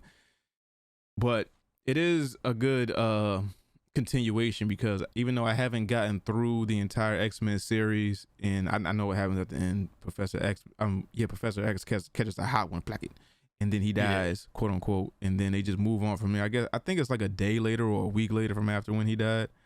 No, it's a year. It's an actual year. I think, because Jean had to be mad pregnant. She at least 9 months, nigga. Every fucking article I read, it was like it's the next day or the next week after. I'm like, all right, but I didn't finish. I didn't finish. The show. I don't think she was pregnant in the last season. I don't know. She started. She about to have a baby. I don't know. I think it was at least a year. And then I don't like that Bishop don't got his fucking Jerry curl no more. Yeah, they showed that nigga and then sent them off to babysit. They sent them. How does that work in the past? So is old Cable not in the past no more? No, he might be, but Cable time travels just like Bishop does. So if Bishop introduces himself to himself, what happens? Time vortex. I have no idea. Cool. Honestly, I don't know, but yeah. Okay, but it is cool. I hope they add new X-Men throughout the series. I hope Iceman comes back, Dazzler comes back, Nightcrawler at some point comes back. Yeah. Colossus. The Colossus, the Brotherhood comes back, because we haven't seen anything from the Brotherhood at all. Like that, yeah. Like we don't know what. Like I said, I didn't watch the end of X-Men, so I don't know what happened with the Brotherhood. But I would like to see Juggernaut. I would like to see Blob. I would like to see Toad or somebody, Mystique. Or... They showed Blob in the Jubilee episode. Just like a flashback. Yeah. But yeah, that episode was dope as well. I like the Easter eggs they put in there of like a different world, and Yeah, that's what was dope. That shit was fire. Shit. Yeah. But yeah, all around good show. I'm excited for it every Wednesday. It's something that I'm looking forward. This is the first time in a long time that I'm looking forward to an actual day of something coming out. Yeah, I feel you. If y'all want to, we can review the episodes, when they come out. So, and I guess next pod will be episode 5 we can review, since it is bi-weekly. 5 and 6. Yeah. So let us know what y'all want to see from it. It's the same, but it's not. It's a known this whole pod is a known unknown. Okay? It's what you know, but it's not what you know. Yeah. Okay. What else we got? We are done with reviews. So topics, man. We want to go with our mans, the man, the myth, the legend, man. Now you want to do the other dude, get it out of the way? So Chance. Focus on the other one? Yeah. I mean, it's both tragic things. Yeah, they're both. Chance Perdomo. I believe so. Yeah. Hopefully I pronounced that right. Star of Gen V and Chilling Adventures of Sabrina dies at 27 from a motorcycle accident.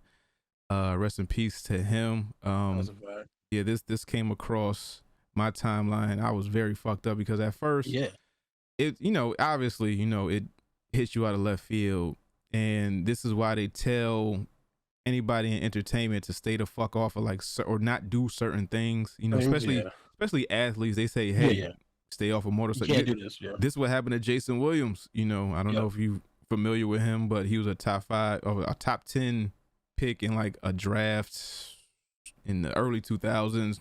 Mm-hmm. Got drafted to the Bulls, got into a not a tragic because he didn't pass. Because he's live. Yeah, but he got into a career-ending motorcycle accident where it fucked up his mobility in his legs, and now he's a commentator now. But he was projected to be like one of them. And you know, his whole career got like sidetracked because he decided to not listen to the higher ups or the people that were in charge of his career.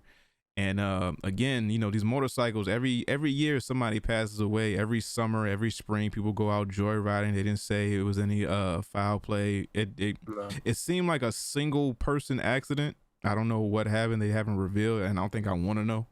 Yeah, but you know, it's really not our business. But you know, unfortunately, he did pass away from his injuries.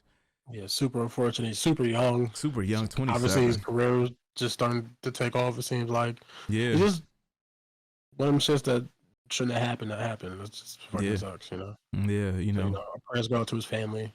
Yeah, prayers out to his family. Prayers to the Gen V cast, because I know they had to hit hard. Because I think they finished filming the second season. I don't know. I don't know if they finished the second season, but I did see something. I didn't research it too crazy, but I think they were on like a permanent permanent hiatus or temporary. They're on hiatus right now. Yeah, like production is on a halt because I guess obviously they have to mourn, and then you know obviously the world keeps figure turning, out what so they're gonna do, what's the right thing, because obviously I want to state his passing is more important than the TV show or anything like that. So I don't want anyone to take that the wrong way, but obviously they have to figure out what they're gonna do. Do we cast? Do we try to write it off the show? Do we just obviously what do we do? Do we come back, film some scenes, and just make it so that he walks off the show somewhere and he just doesn't come back the character? Yeah, you could obviously Paul Walker this whole shit. Yeah, like what do we do? Obviously they have to make those decisions because obviously Gen V is a hit and it's very popular and people are very excited for it to come back. So obviously this is gonna put a damper and some darkness on it, and they have to try to figure out, because obviously I'm sure they're going to want to be as respectful to him and his family as it can be, but also realize that they still have a commitment and a job to do and make the decision to do whatever that is for them. So we'll see whatever they come up with in the future. Yeah, so again, rest in peace to Chance. Very, very fucking unfortunate. And also, you know, the man, the myth, the legend, man, Akira Toriyama, creator of Dragon Ball Z, passed away at the age of 68.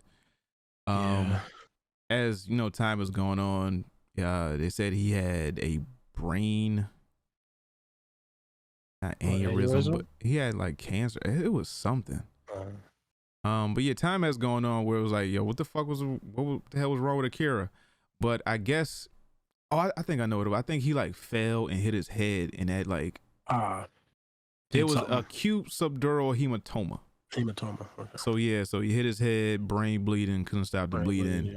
Ultimately passes. This is for me. This is one of them type of things I remember where I was when this happened. Yeah, I was at work, dude. That shit fucked me up. Yeah, I was just getting ready to get into bed, go to sleep, and of all people, Justin Richburg posted it. Yeah, and I was like, this is a fucking joke because Justin Richburg posted. I was like, get the fuck out of here. Yeah, he do be playing sometimes. He be playing a lot. So, and then I looked it up. I was like, nah, my man gone. I was like, I started seeing it. I was like, nah, R.I.P., R.I.P., R.I.P. I was like, now I'm under the belief, unless TMZ say I don't really fuck with it. Check TMZ. Akira Toriyama passed away. I'm like, yo, wow, what happened? Yeah. Obviously, I didn't expect no foul play and nothing like that because that's the god over there. Like he's untouchable over there. Yeah, fact. So I'm like, what the fuck happened? Was he sick and nobody knew? What happened? Like my whole thing was like he's sick and nobody knew he was sick. Yeah. And just his passing, like I was really thrown for a loop and I didn't know how to react at first. It was just like I'm actively watching Dragon Ball Z. I'm in and out of it. And then we get this news, and then I'm like, we supposed to get what? Daima? Yeah, I mean that's still coming. That was it's still coming. It's done. It's complete. But it's like, yeah, or at least the first season of it was. But obviously his life is more important than the Dragon Ball series. But yes, of course. you know, still this thing that we've grown to love and what damn near got a lot of us into anime is just like. The Godfather is gone, and everybody was froze. Don't nobody know how to act. It was just a shock. Yeah, no, this one hurt. You know, I don't get super tired of celebrities like that, or whatever. But like this one really did catch a pause because it's like a lot of the people who or my friends now, or like that I've met when I was in like middle school, the thing that we bonded over was Dragon Ball Z, and like, you know, because, you know, obviously during different times, but back in the day was like, oh, we would just scour the internet for pictures of Dragon Ball Z. We were printed out every single thing, Dragon Ball AF, all the shit like we thought was gonna come up. That was all bullshit. It was like fan drawn shit, but we didn't know any better because we, you know, we didn't quite understand it, get the grasp about like the difference between what's happening over there and happening over there. So it's a bunch of bullshit. But it's like, oh, what's this? Oh, this is coming. Super Saiyan's coming. Like you see all this shit and all this stuff because, you know, obviously we're in America, we're behind at the time what they were getting then because the pipeline from the show coming out and then getting it dubbed over or whatever was a little different than how things work nowadays. So like a lot of those people who I'm still friends with, like if it wasn't for Dragon Ball Z, I mean, maybe we'd still be friends, but maybe not. But like that was something that really like bonded us and drew us in together. That was a glue like that was, you know, that started our friendship. That was something that we had in common. That's our commonality. So when we I mean, usually when you become friends with somebody or, you know, you become cool with somebody, I have a commonality of some sort, whether it be in attitude, thought process, you know, or entertainment, likes, dislikes, sport teams or something like that. Like something that bonds y'all. And that was one of the ones where it was like, I remember being in school and everybody trying to Kamehameha each other, everybody trying to power up, everybody trying to, you know, imitate Dragon Ball Z. And then when homie got his collarbone broke for that shit. When homie had his collarbone broke off that bullshit. So yeah, that was our thing where it was like, yo, you saw that was our like 7th, 8th grade Chappelle show where it was like we saw it and then we came to school the next day like, yo, Super Saiyan, did you know Super Saiyan was a thing? I didn't even know Super Saiyan was a thing. And now you see Super 786 and it's like this nigga has for real like a full 1080p fucking mullet. 1080 nigga, that shit was like 110. It was like 260, but still it's like fucking, niggas were still using Yahoo back then, nigga. Hey, but whatever it was, somebody took the time to draw all those on and said, this is Super Saiyan 86. And you know, it was just the most unfortunate thing, but it, you know, made us question like the future of Dragon Ball Z and what's gonna happen and who's in charge of the manga and, you know, just this was gonna happen going forward, like in 10 years, like what's Dragon Ball gonna be like. And even if someone does take the reins of Dragon Ball and does something with it, are we gonna actually take to it? Because maybe Dragon Ball's still very popular, obviously, but I don't know. Plus, we'll have to see what again, that's one of the things where I believe they said like the manga's on hiatus. Probably permanently, at least until maybe they decide to make some choices. So, I mean, Super might probably not be coming back because I mean, obviously it's been like at least 3-4 years since it stopped already at this point. But so I don't know if behind the scenes they were working on coming back with that. But the manga was going on for a while, but it was like monthly and shit or whatever. I think it was monthly, but I mean, I think that's on hiatus. And obviously we got the Daima, and then, you know, and those were different creative teams. Like I don't know how much input on that Toriyama actually had. I mean, I'm sure he probably got to oversee everything, but I'm not sure if he was like writing every episode and doing that. She was kind of maybe just like taking an overview of like, oh, okay, cool, keep it moving, change this, do that. Maybe not. I'm not sure what the involvement was.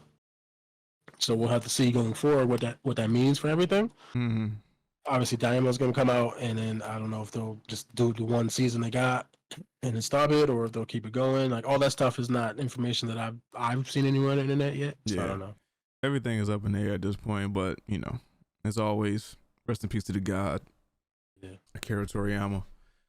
Let's see. Winnie the Pooh, Blood and Honey creators reveal cinematic universe Avengers-like crossover movie called Poohverse. Lit. Monsters Assemble. Lit. It's about to be Pooh everything. So it's a bunch of serial killers dressed up as like our childhood favorites. Yes. Okay. Tigger and Piglet and Eel and the kangaroo. How the fuck is this a fucking crossover before we get Michael Myers, before we get Freddy, Jason, Pinhead, and all that stuff? How is Winnie the Pooh a crossover before all this other shit? Blood and Honey, baby. What? I don't know. It just is. It's a thing that's happening. I don't know what to tell you. I guess I'm not you know, exactly. We did. I don't give a fuck. Yeah, I don't give a fuck. I'm not too invested in this. I haven't heard rave reviews about the first Blood and Honey, but you know. But I think the second one was actually it's like being made from something. No, I think it came out already, didn't it? Yeah, it came out. No, the second one, no. No, I think the second one did come out, didn't it? This quick? Yeah. Not in theaters. Yeah. If it's a straight to DVD joint, you can kiss my ass now. I'm not watching that shit. I'm not buying that shit. I'm not even trying to rent that shit. That shit on fucking what, Temu? That shit on that shit on Roku? Let's see. That shit on Zeus? I'm cool. Yeah, Blood and Honey. Blood and Honey 2 was out? Yeah, Honey 2, yeah. I'm cool, dog. It came out March. Oh, it's what April. Yeah, it came out the 26th of March.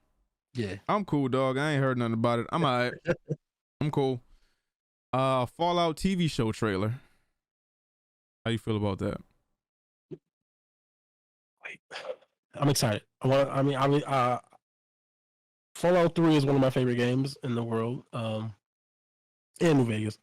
4 I like, but not as much as those. I'm very excited. From what I saw, the trailer I enjoyed. It looks like they're gonna have some of the humor that's in there with Fallout, but also a lot of the violence, because you know, gory shit is part of the Fallout theme and shit.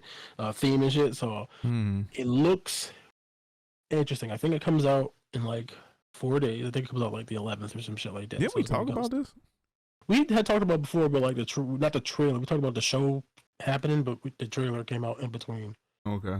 Us doing shows and shit, but this is just a trailer. But it looks good though to me, and hopefully the show's good. And it's on Amazon, so you know, fingers are crossed. Okay. But I am excited. Netflix The Last Airbender renewed for second and third season. Yeah, so that's. I mean, I did not get through the first season. Listen, you are not the only one. And there were some things that I saw that people are talking about. There were changes that they made. Favorite. Yeah, they didn't need to do, but I guess it was successful enough to do the first, second, and third season renewal, which is good because the original show was only 3 seasons because it was like, what was it, water, then earth, and then fire. So yeah, so at least theoretically, unless something changes between now and whenever they get through it, we'll get their version of the complete story. See what happens, and hopefully they'll make some changes for the second season and improve on it. Right. Let's see. Gaming news. This isn't really gaming. It is gaming, but it's not gaming. Did I put it in the wrong spot? Maybe? Nah, we're fine. Yeah, Hesh. Okay. So it's okay, dog. And Prada Saga. Okay. Watch Dogs live action film adaptation is in the works. Yeah. How do you feel about them trying to snatch up any and every video game property and trying to make a hit TV series about it? I think Watch Dogs can work though. If done right in a series format, yes, but this feels a little Mission Impossible-ish. Yeah, I don't know. First off, like this is where we are now. We're in the Renaissance. Like Last of Us came out, and they're like, "Oh shit, we can really do this and make it really successful." And obviously, the Mario movie came out, and obviously, it's not quite the same thing. It still is a video game movie that was very popular, very successful.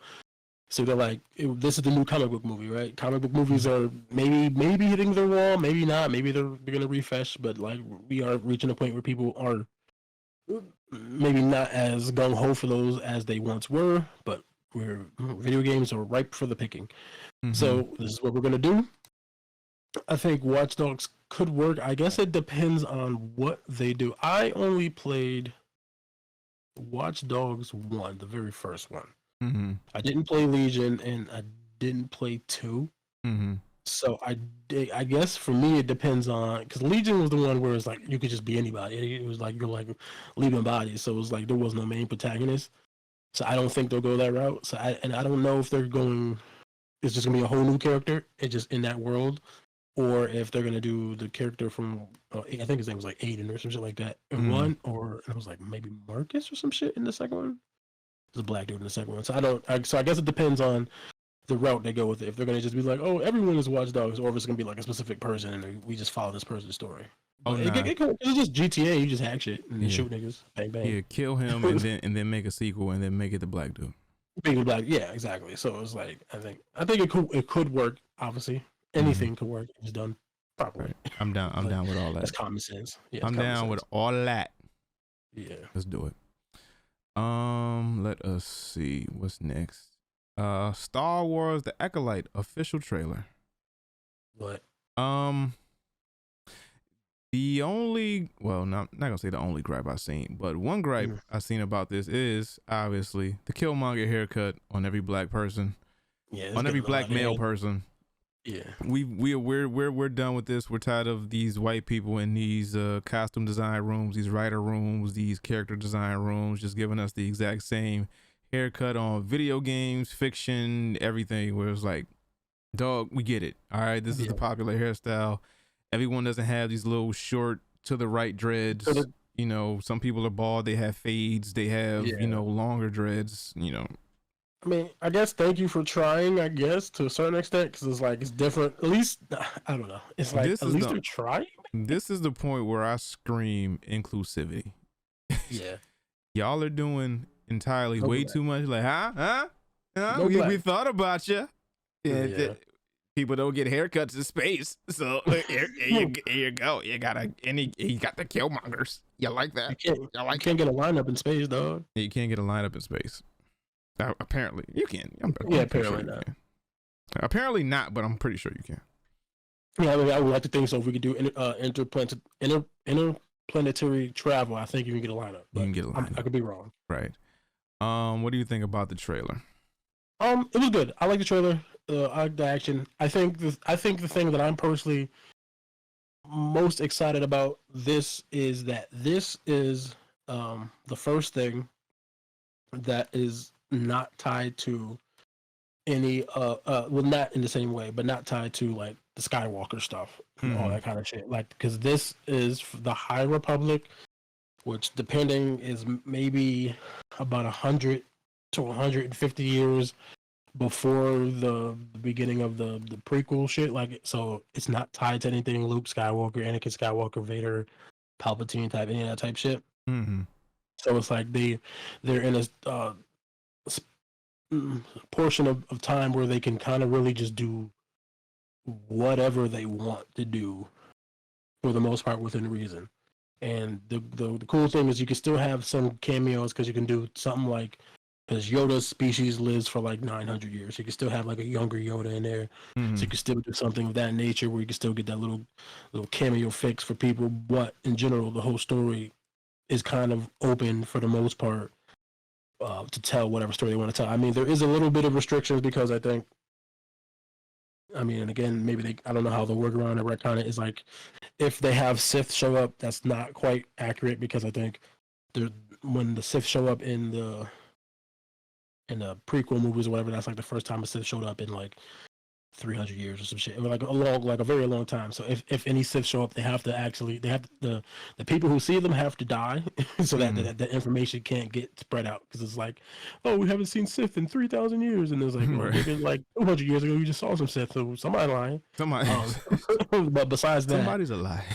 Yeah, somebody's alive. But besides that, like, the window is pretty wide open to kind of just tell their own story, and that I'm looking forward to that, because obviously you can tell a story with Jedi, and then whatever Force users are gonna, whatever the equivalent of the Sith is gonna end up being, without it having to be tied to anything Skywalker or anything tied to anything they've done. So I'm interested in seeing where they go with that.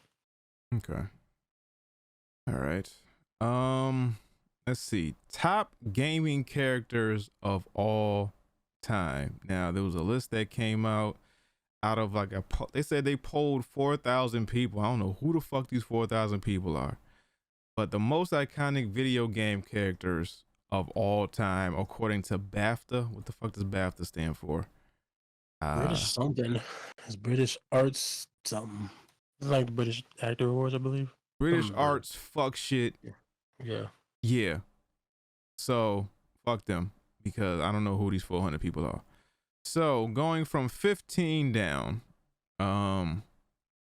already I don't agree with this list. It's just fucking fugazi.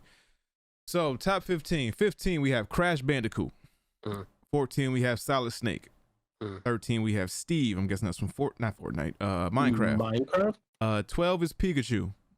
11 is Arthur Morgan. 2 Red Dead Redemption games. 11. Only Pikachu. Cool.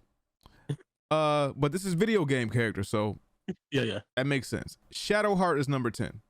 Yeah, I tried to look that up because I was like, I don't know who that is up top. I think that might be a character from Baldur's Gate 3, and that game just came out like 7 months ago. Yeah. But cool. But she might have been in like all the other Baldur's Gate. Maybe. True. I don't play Baldur's Gate. Kratos, number 9. It's already fucking crazy. Master Chief, number 8. I fucks with it. That one. No. Link, number 7. Well. Pac-Man. No, we going most iconic video. Yeah. Iconic. He should be top 5. That's true. Iconic. Pac-Man, you're right. You got that. Pac-Man. Well, Link, number 7. Pac-Man, number 5. Sackboy, number 5. I don't agree with that one, but okay. Sonic is number 4. Sonic. Gotta go fast. Not fast enough to get to number 1. Agent 47 is number 3. Again, I don't agree with that, but I guess, nigga. Fam. Mario. Well, that's high. Mario. Yeah, Mario. Is number 2. Oh, shit. He was 1? Fuck. Lara Croft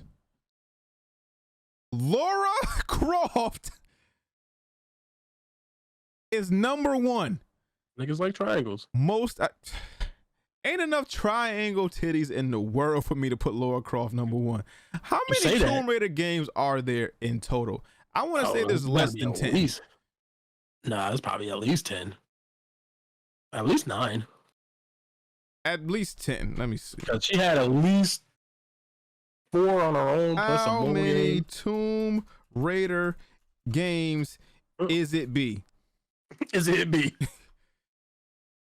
How to play Tomb Raider games in chronological order. How many Tomb Raider games are there? There are a total of 19. God damn, I didn't know that. They told you she got mad games. They can these games everywhere. Are split over 3 different timelines. 14 were released on home consoles, 6 were supported on portable consoles, and 6 were mobile games. Mobile games don't fucking count. Shut up. Hey, Tomb Raider game, nigga. Suck my ass. Handheld, so that means PSP and what? Or something like, maybe DS? But PSP, Vita type shit. Probably like Vita. There is no Lara Croft game that was on a Nintendo system. Well, probably not. Prior to what, 2013? Game Gear, maybe? Shut up. What was it? Jaguar? Let me see. So Tomb Raider, PlayStation. Apparently there was a game for Game Boy Color. See? Game Boy Color. I didn't know. I was triangles. Shut the fuck up. I was unaware. Let's see. Tomb Raider 2, PlayStation. Tomb Raider 3, PlayStation. Tomb Raider Last Revelation, Dreamcast and PlayStation. PlayStation 2, PSP, Nintendo DS. Yeah, see? GameCube. GameCube, nigga. The Wii. Wii, nigga. Nah, but this ain't right though. Yeah, I mean, I don't agree with it. I mean, Mario would probably be my first pick. Mario is number 1, bar none, right? And now, if we talking about video game characters, video game iconic characters, Pikachu, to me, doesn't crack. Well, he might be top 10. Yeah, but here's the thing. But there's mad people before Pikachu. Well, yeah. Also, like, what are we basing Pikachu off of, right? Are we basing Pikachu off of the popularity in the games, or just because of the anime, right? Yeah, we're talking about popular because of the anime. We're talking about singularly video game. Yeah, nigga. If it's a nigga I get in Viridian Forest, I don't want to talk to you. Shut the fuck up. Don't talk to me. And we only know Pikachu. The only reason we revere Pikachu and he's as recognizable as he is from the anime. We ain't talking about anime. Yeah. Video game wise, how many niggas evolved their Pikachu into Raichu and kept them in a party? Nobody. Well, I won't say nobody. I'm sure there's somebody out there. We ain't Lieutenant Surge out here. I don't want to hear none of that shit. So Mario should be number 1. Sonic should be top 5. Pac-Man should be top 5. Master Chief should be top 5. Kratos should be top 5. Yeah. Lara Croft should be up there. Definitely top 10. No, Lara Croft should be up there, but the fucking Tetris blocks don't beat Lara Croft. Are you crazy? Are you fucking crazy? L shape. Nigga. Square. Nigga, I might put Ellie somewhere in there. They ain't got no Street Fighter characters in there. That's crazy. They ain't got Cloud in there. That's crazy. Samus? Where the fuck is Samus in the top 15? You said what? Yeah. No Mortal Kombat character. No Mortal Kombat. They ain't got Sub-Zero, Scorpion. No, we talking about iconic. Yeah. Are we talking about popular? Are we talking about somebody Wet Dream? No, we talking about iconic video game characters. I mean, it could be both. No. She can make top 20. No. I'd give her top 10. Steve being top 15 is fucking insane. Yeah, Steve being there at all is insane to me. Like, but I guess, but Minecraft is wildly popular, but not Steve in my head. But hey, but I guess that image is in my head. Like, all right, I just don't think I put top 15. So if you had to pick between, Tom Nook and Steve, who the fuck goes? Oh, for me, Tom Nook. Exactly. Tom Nook is crook. Tom Nook is crook. Take my money, bastard. Like, get the fuck out. Like, I don't know, dog. Yeah. Hey, but it was a Twitter poll, right? So it's just like, I don't even know if it was a Twitter poll. It said they polled 4,000 people. I don't know if there's 4,000 people born after 97. I don't know if there's 4,000 people born after 2007. I don't know. Possibly as well. You talking about? So you telling me? Let me look at this list again. You made the list, so that tells me something. No, because this is bullshit. Because he's not gonna make the list for people who are probably our age. I wouldn't think. But you talking about not this far on the list? I'd say Chun-Li, yeah, Ryu, yeah, Ken, yeah, Sub-Zero, yeah, Scorpion do not make the top 15. No. Crash Bandicoot ain't had a game since what, 2021? 21, 22, somewhere around there. But Crash Bandicoot has been a dead type. Like, we just keeping Crash alive just for the sake of it. I mean, for that to get put like Ratchet and Clank in there, fucking Jack and Daxter. Yo, Sackboy had like Little Big Planet has how many games? 3, I believe, at the very least. Get all the way. Like a kart racer. Fuck out of here. Are you fucking kidding me? Niggas like Sack. Okay, if I was to redo this list, Mario at 1. Yeah. Sonic at 2. Yeah. Yeah, Sonic at 2. Pac-Man 3. Yeah.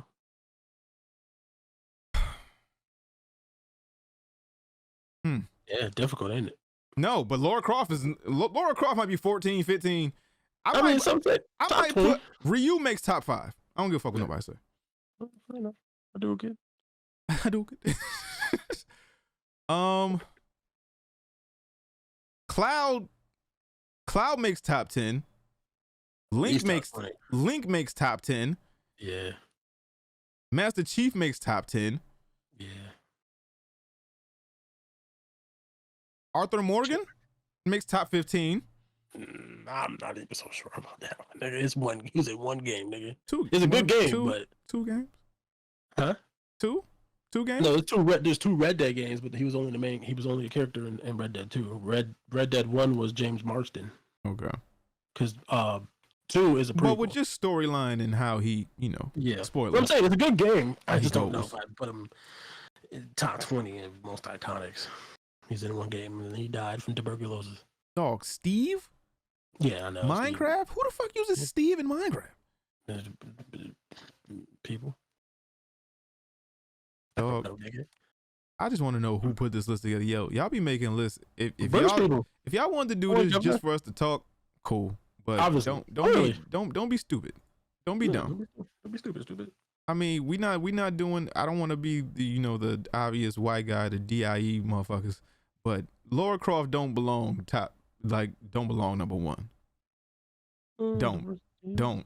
This is not even be misogynist, and she just don't. Wasn't enough triangles on the triangle. Hey, but if they didn't update graphics. She didn't have movies. Cool. Maybe going off of the Angelo Jolie shit. No, not even Angelina Jolie fine ass could have did that. And this is an iconic video game character. If we talking about movies, shit, Who might be the #1 video game character of all time as far as movies? I mean, she up there because I mean we only had so many, right? So many good ones or so John many? Leguizamo, nigga. All right, yo, next topic. DC Marvel news. Marvel 1943 Rise of Hydra. The Scheiße. Well, we both do it. Cause we in sync, my nigga. We back, my nigga. What's up with it, my nigga? What's up? Who needs him? Who needs him? You don't do that. Nah, I love him. Nah, I miss him. But yes, the trailer.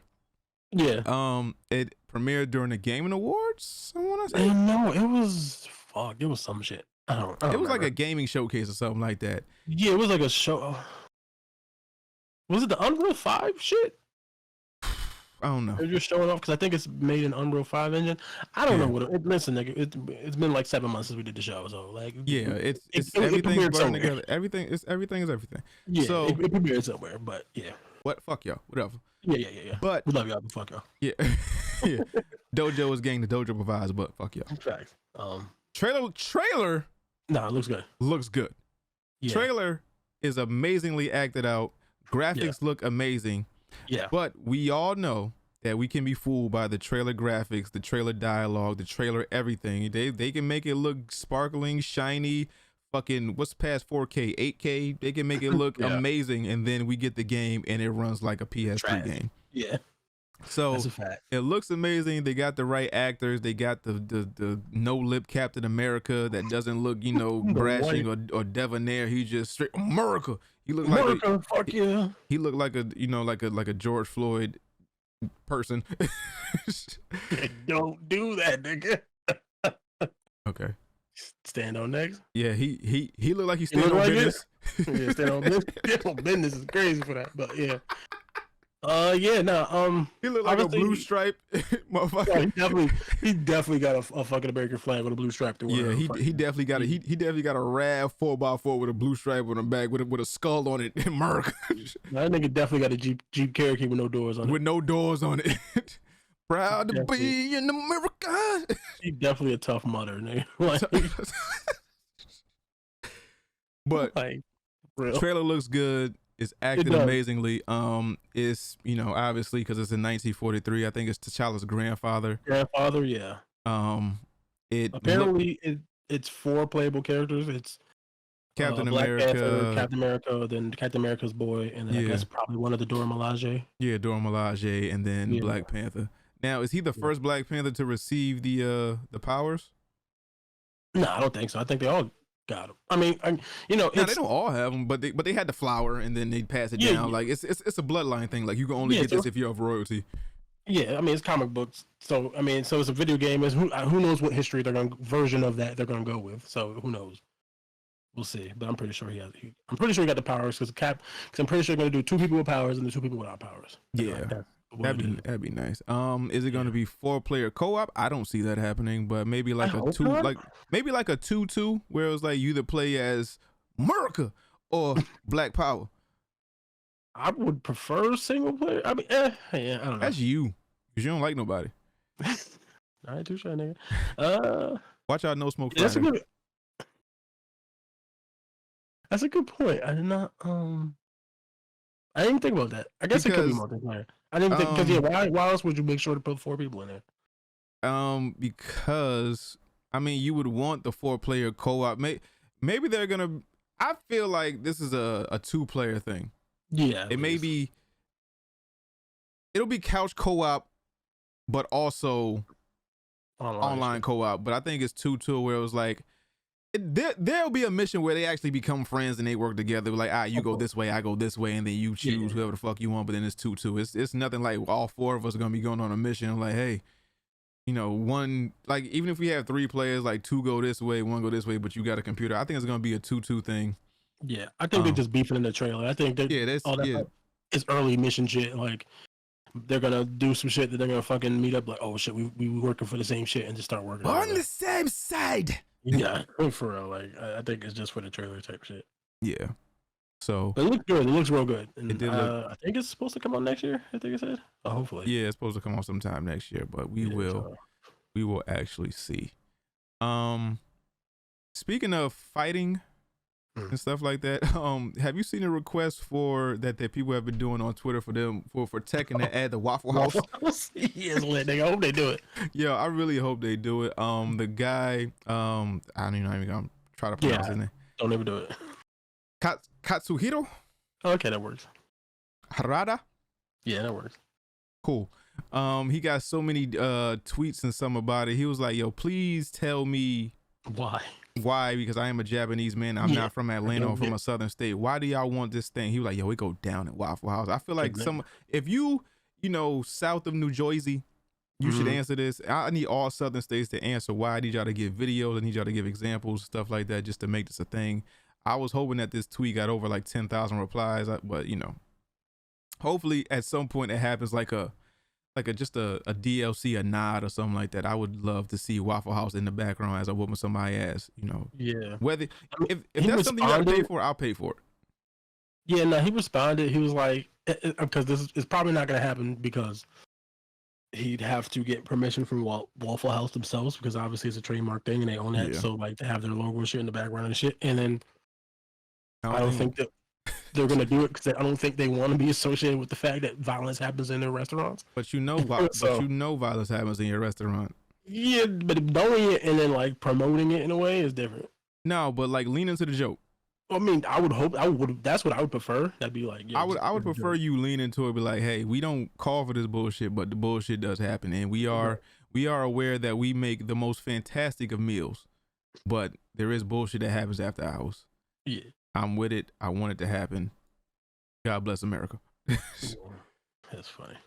We're gonna take a break real quick. I'll be right back. That's the beauty of doing this recorded and not live. I shall return in 1 second.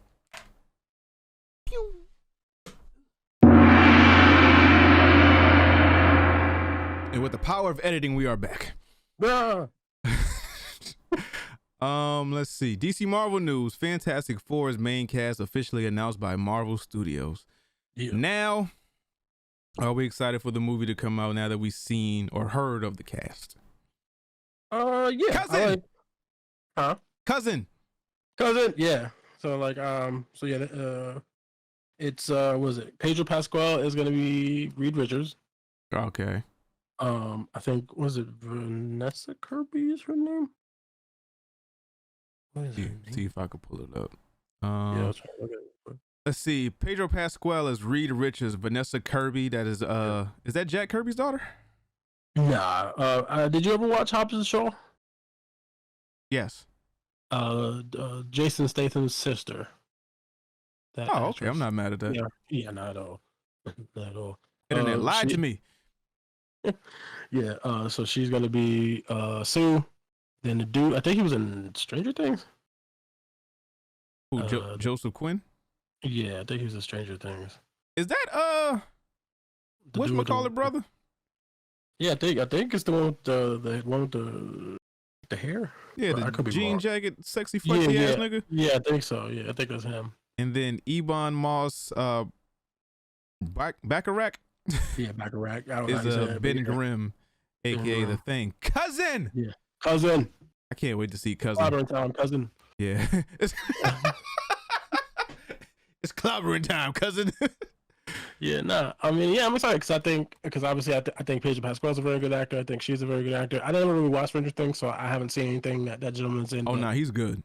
Yeah, I think he might be good because obviously I think E-Bomb is also a very good actor as well. Yeah. So yeah. So these four as the Fantastic Four, I think Johnny Storm is perfectly casted. Mm-hmm. Cousin, I don't know if that's gonna be him in a suit, but he got the blue eyes. He got the blue. I mean, that's all that matters. He got the blue eyes, and then he can act, and I'm sure it's gonna be CGI heavy as hell. Yeah, like they do with the Hulk. Vanessa Kirby, I haven't seen enough of her to pass judgment, but I fuck with it. She has the look. Yeah. Pedro Pascal. I haven't seen much backlash.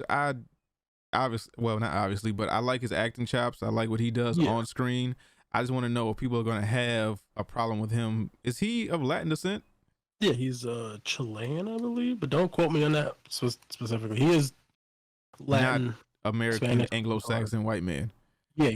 I think it's Chilean, 100%. Do you see that being a problem going forward, or people are going to ignore that because it's Pedro Pascal and he seems to be like a darling in the internet? Yeah, I think obviously because it's the internet and the world of the internet, there are going to be some people who've made a stink about it. But obviously, this is a little bit older news. I'm sure there's people out there who made a stink.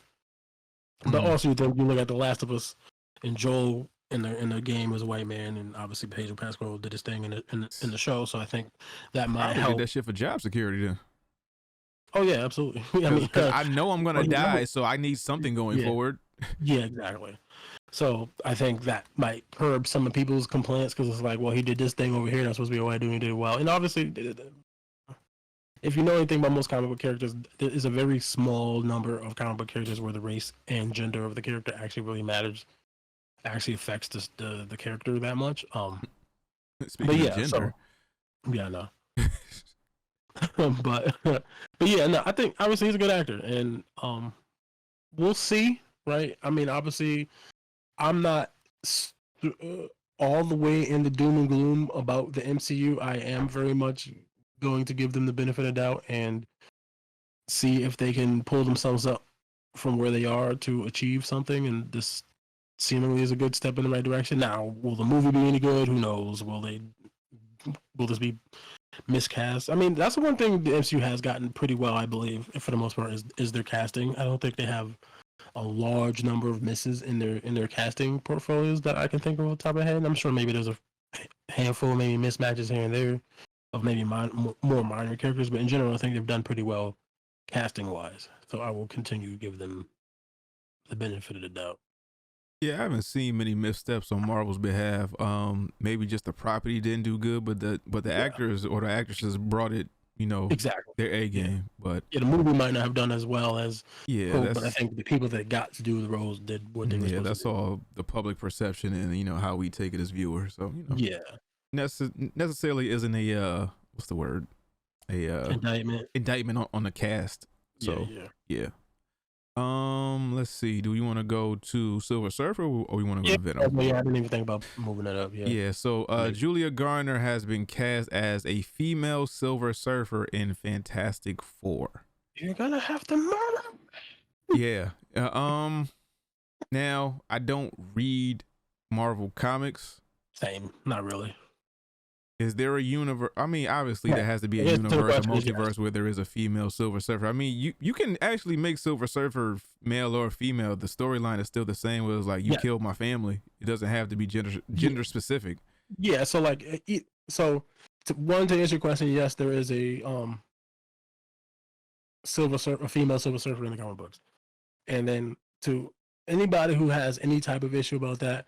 I mean, and it depends on what version of the history you want to take. There's the Galactus, because the original creation of Silver Surfer, Galactus just made a being out of pure energy, right? So that doesn't have to be male or female. That was the original thing, because Jack Kirby originally created Silver Surfer, and then later on when Jack Kirby left, Stan Lee took over, and Stan Lee gave the Silver Surfer the background of, oh no, he's actually like a scientist, and Galactus obviously was gonna eat his planet, and he's made a deal with the devil, was like, don't leave my planet and my family alone, and I'll be your herald and find other planets for you to eat. So that does. Is it also Devil Dormammu or no? No, it wasn't Dormammu. No, it wasn't Dormammu. Wait, you said deal with the devil. That's the first nigga fire I thought of. My bad. Go ahead. Oh no, that's just the term. Okay, gotcha. Yeah, just like there was an actual deal with the devil. Okay, my bad. Just the term. Yeah. Okay. So. And again, that's not something that has to be gender specific. Mm-hmm. So I got that. Not the ocean, but yeah.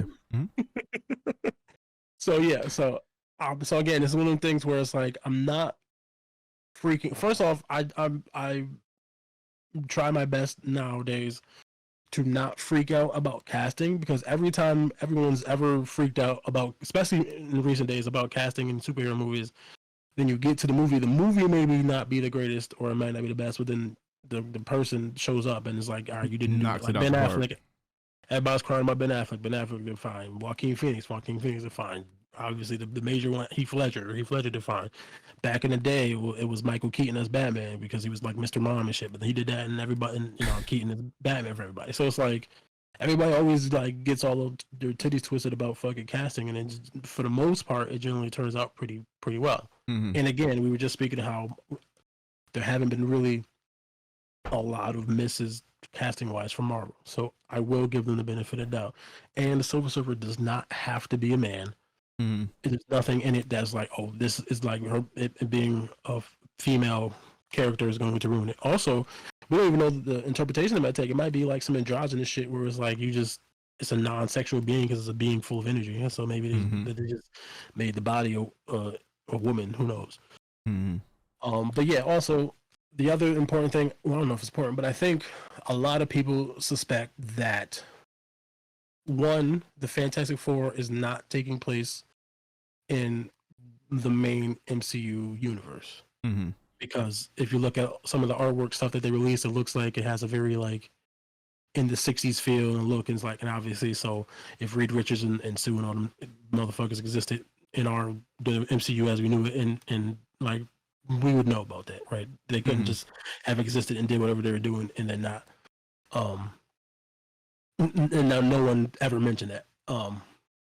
So then the other thing, I was watching Screen Crush. Shout out to Screen Crush. It's a YouTube channel, and one of the things somebody said was, because in the comic books, Galactus eats planets, but they're saying, what if they twist it a little bit and they make it that Galactus is a universe eater? He eats universes and not just planets. And obviously, we're doing this whole multiverse and incursion type shit. So maybe the Silver Surfer is interdimensional being, is jumping in from dimension and ends up in this dimension with this version of the Fantastic Four, and obviously their planet gets chose to be eaten, and then they gotta fucking deal with that, and then maybe obviously that will lead into, because we know they're attempting to try to get the Secret War, so maybe what happens here leads into them showing up and being like displaced, and then ending up obviously in the MCU after everything is said and done with Secret Wars. So again, it might make sense that this is not the 616's version or whatever the fuck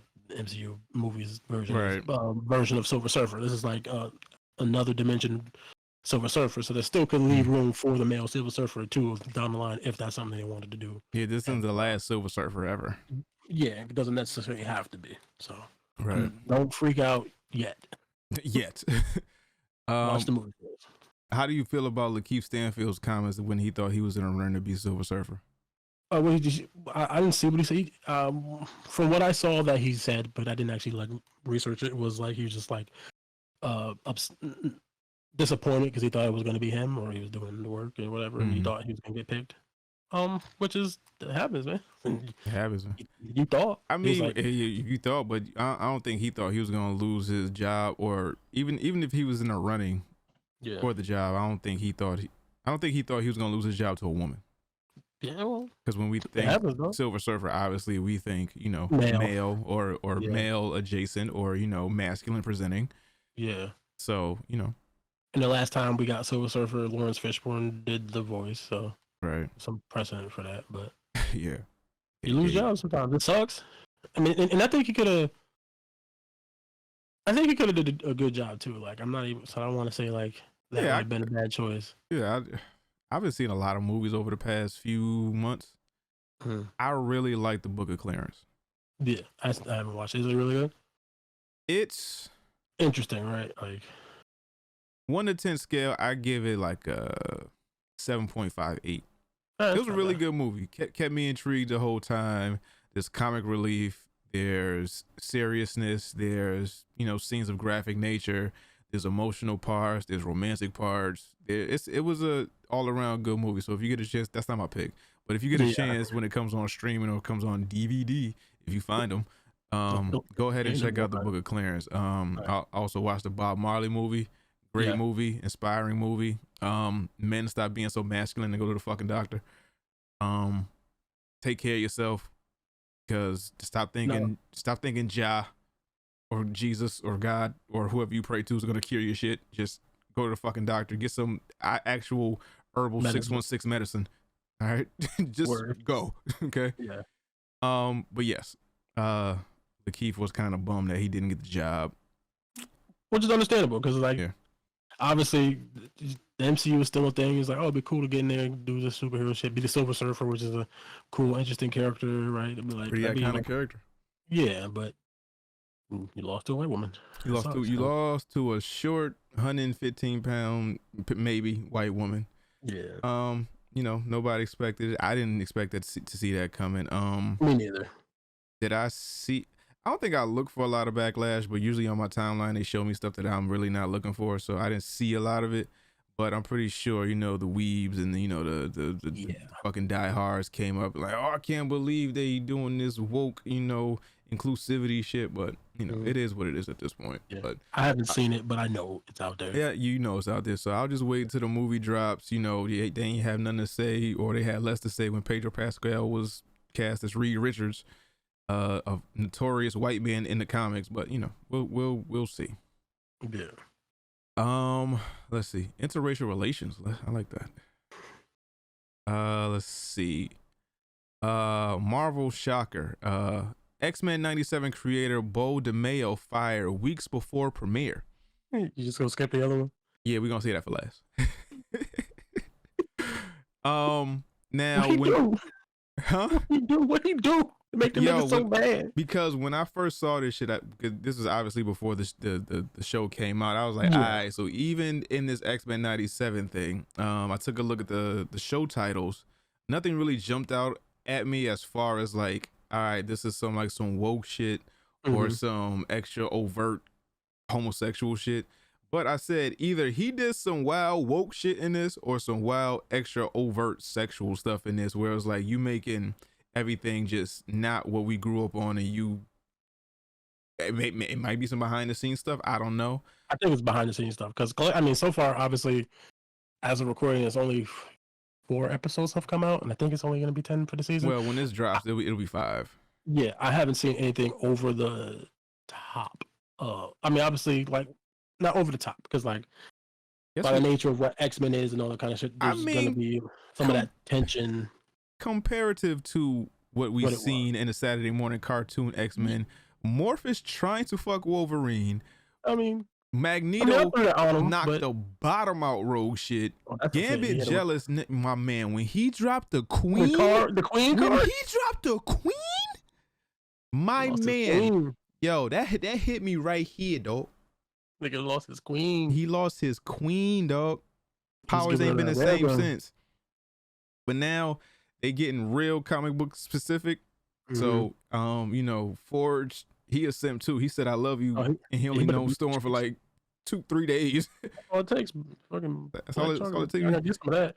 Oh, yo, it was so many good moments in this X-Men series, yo. When that Omega alarm went off when Storm was coming to, nigga. Yo, legit goosebumps. Yeah. When they said Omega level threat detected, I was like, and then when she started walking and turning the sand in the glass, I was like, Black Power. She activated her super. So this fucking Cyclops who was falling out the plane, he's like, oh, yo.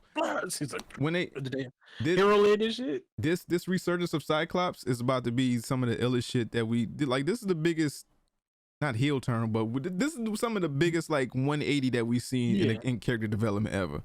I just hope they can translate that to live action. Yeah, that's my only hope.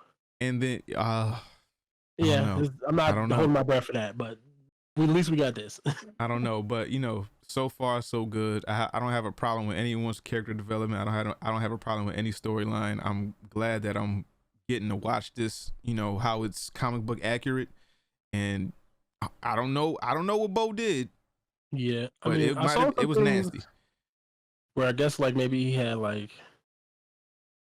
an OnlyFans and some other shit or some type of shit like that. I didn't.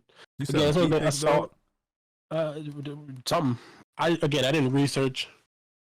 Is DeMaio slinging mayo on OnlyFans, man?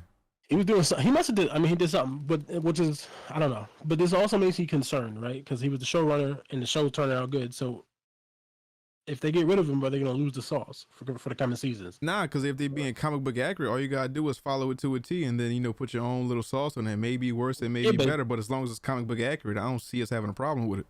But if he was the magic sprinkle, like give it, like what if it's his decision, like yo, give Cyclops this, do this with the Storm, the Omega level, like if he was the one that was like making that little bit of like, get the extra whatever on top, bitch.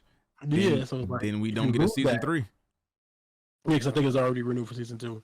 Or season 2 is probably already in the works when they did season 1. But yeah, so I am concerned about that going forward, and I also just want to know what the hell he did to get fired on your day off. He got fired like the week before this shit, or 2 weeks before this shit was started. Did he even have a chance to go to the premiere of the joint? Nah, nigga, they fired him before this shit started. Like, also, like, you know how bad you like because he have a whole red carpet premiere. Did he even go to that joint, or where was it like? That's crazy. You know how bad you got fucked up. They couldn't even wait till after the show started to like. They found out something, and Disney don't play that. Your Nickelodeon saw that, but behind closed, quiet on set shit. It was like, nah, we gotta get rid of you now. Now you you know what? We'll figure it out. We have we got Kev. We got other people in mind. It's cool. We don't need you. We don't need you that bad. Yeah, I just hope they don't lose the sauce, because maybe if he was like the magic ingredient, but we'll find that out 4 years from now. Because this anime. Do you think they'll update the years as they go on? So just X-Men 97. You think they'll go X-Men like 01, X-Men 2011, X-Men 2016? That's a good question. Because I imagine with this they'll time skip, because I want to see like Krakoa.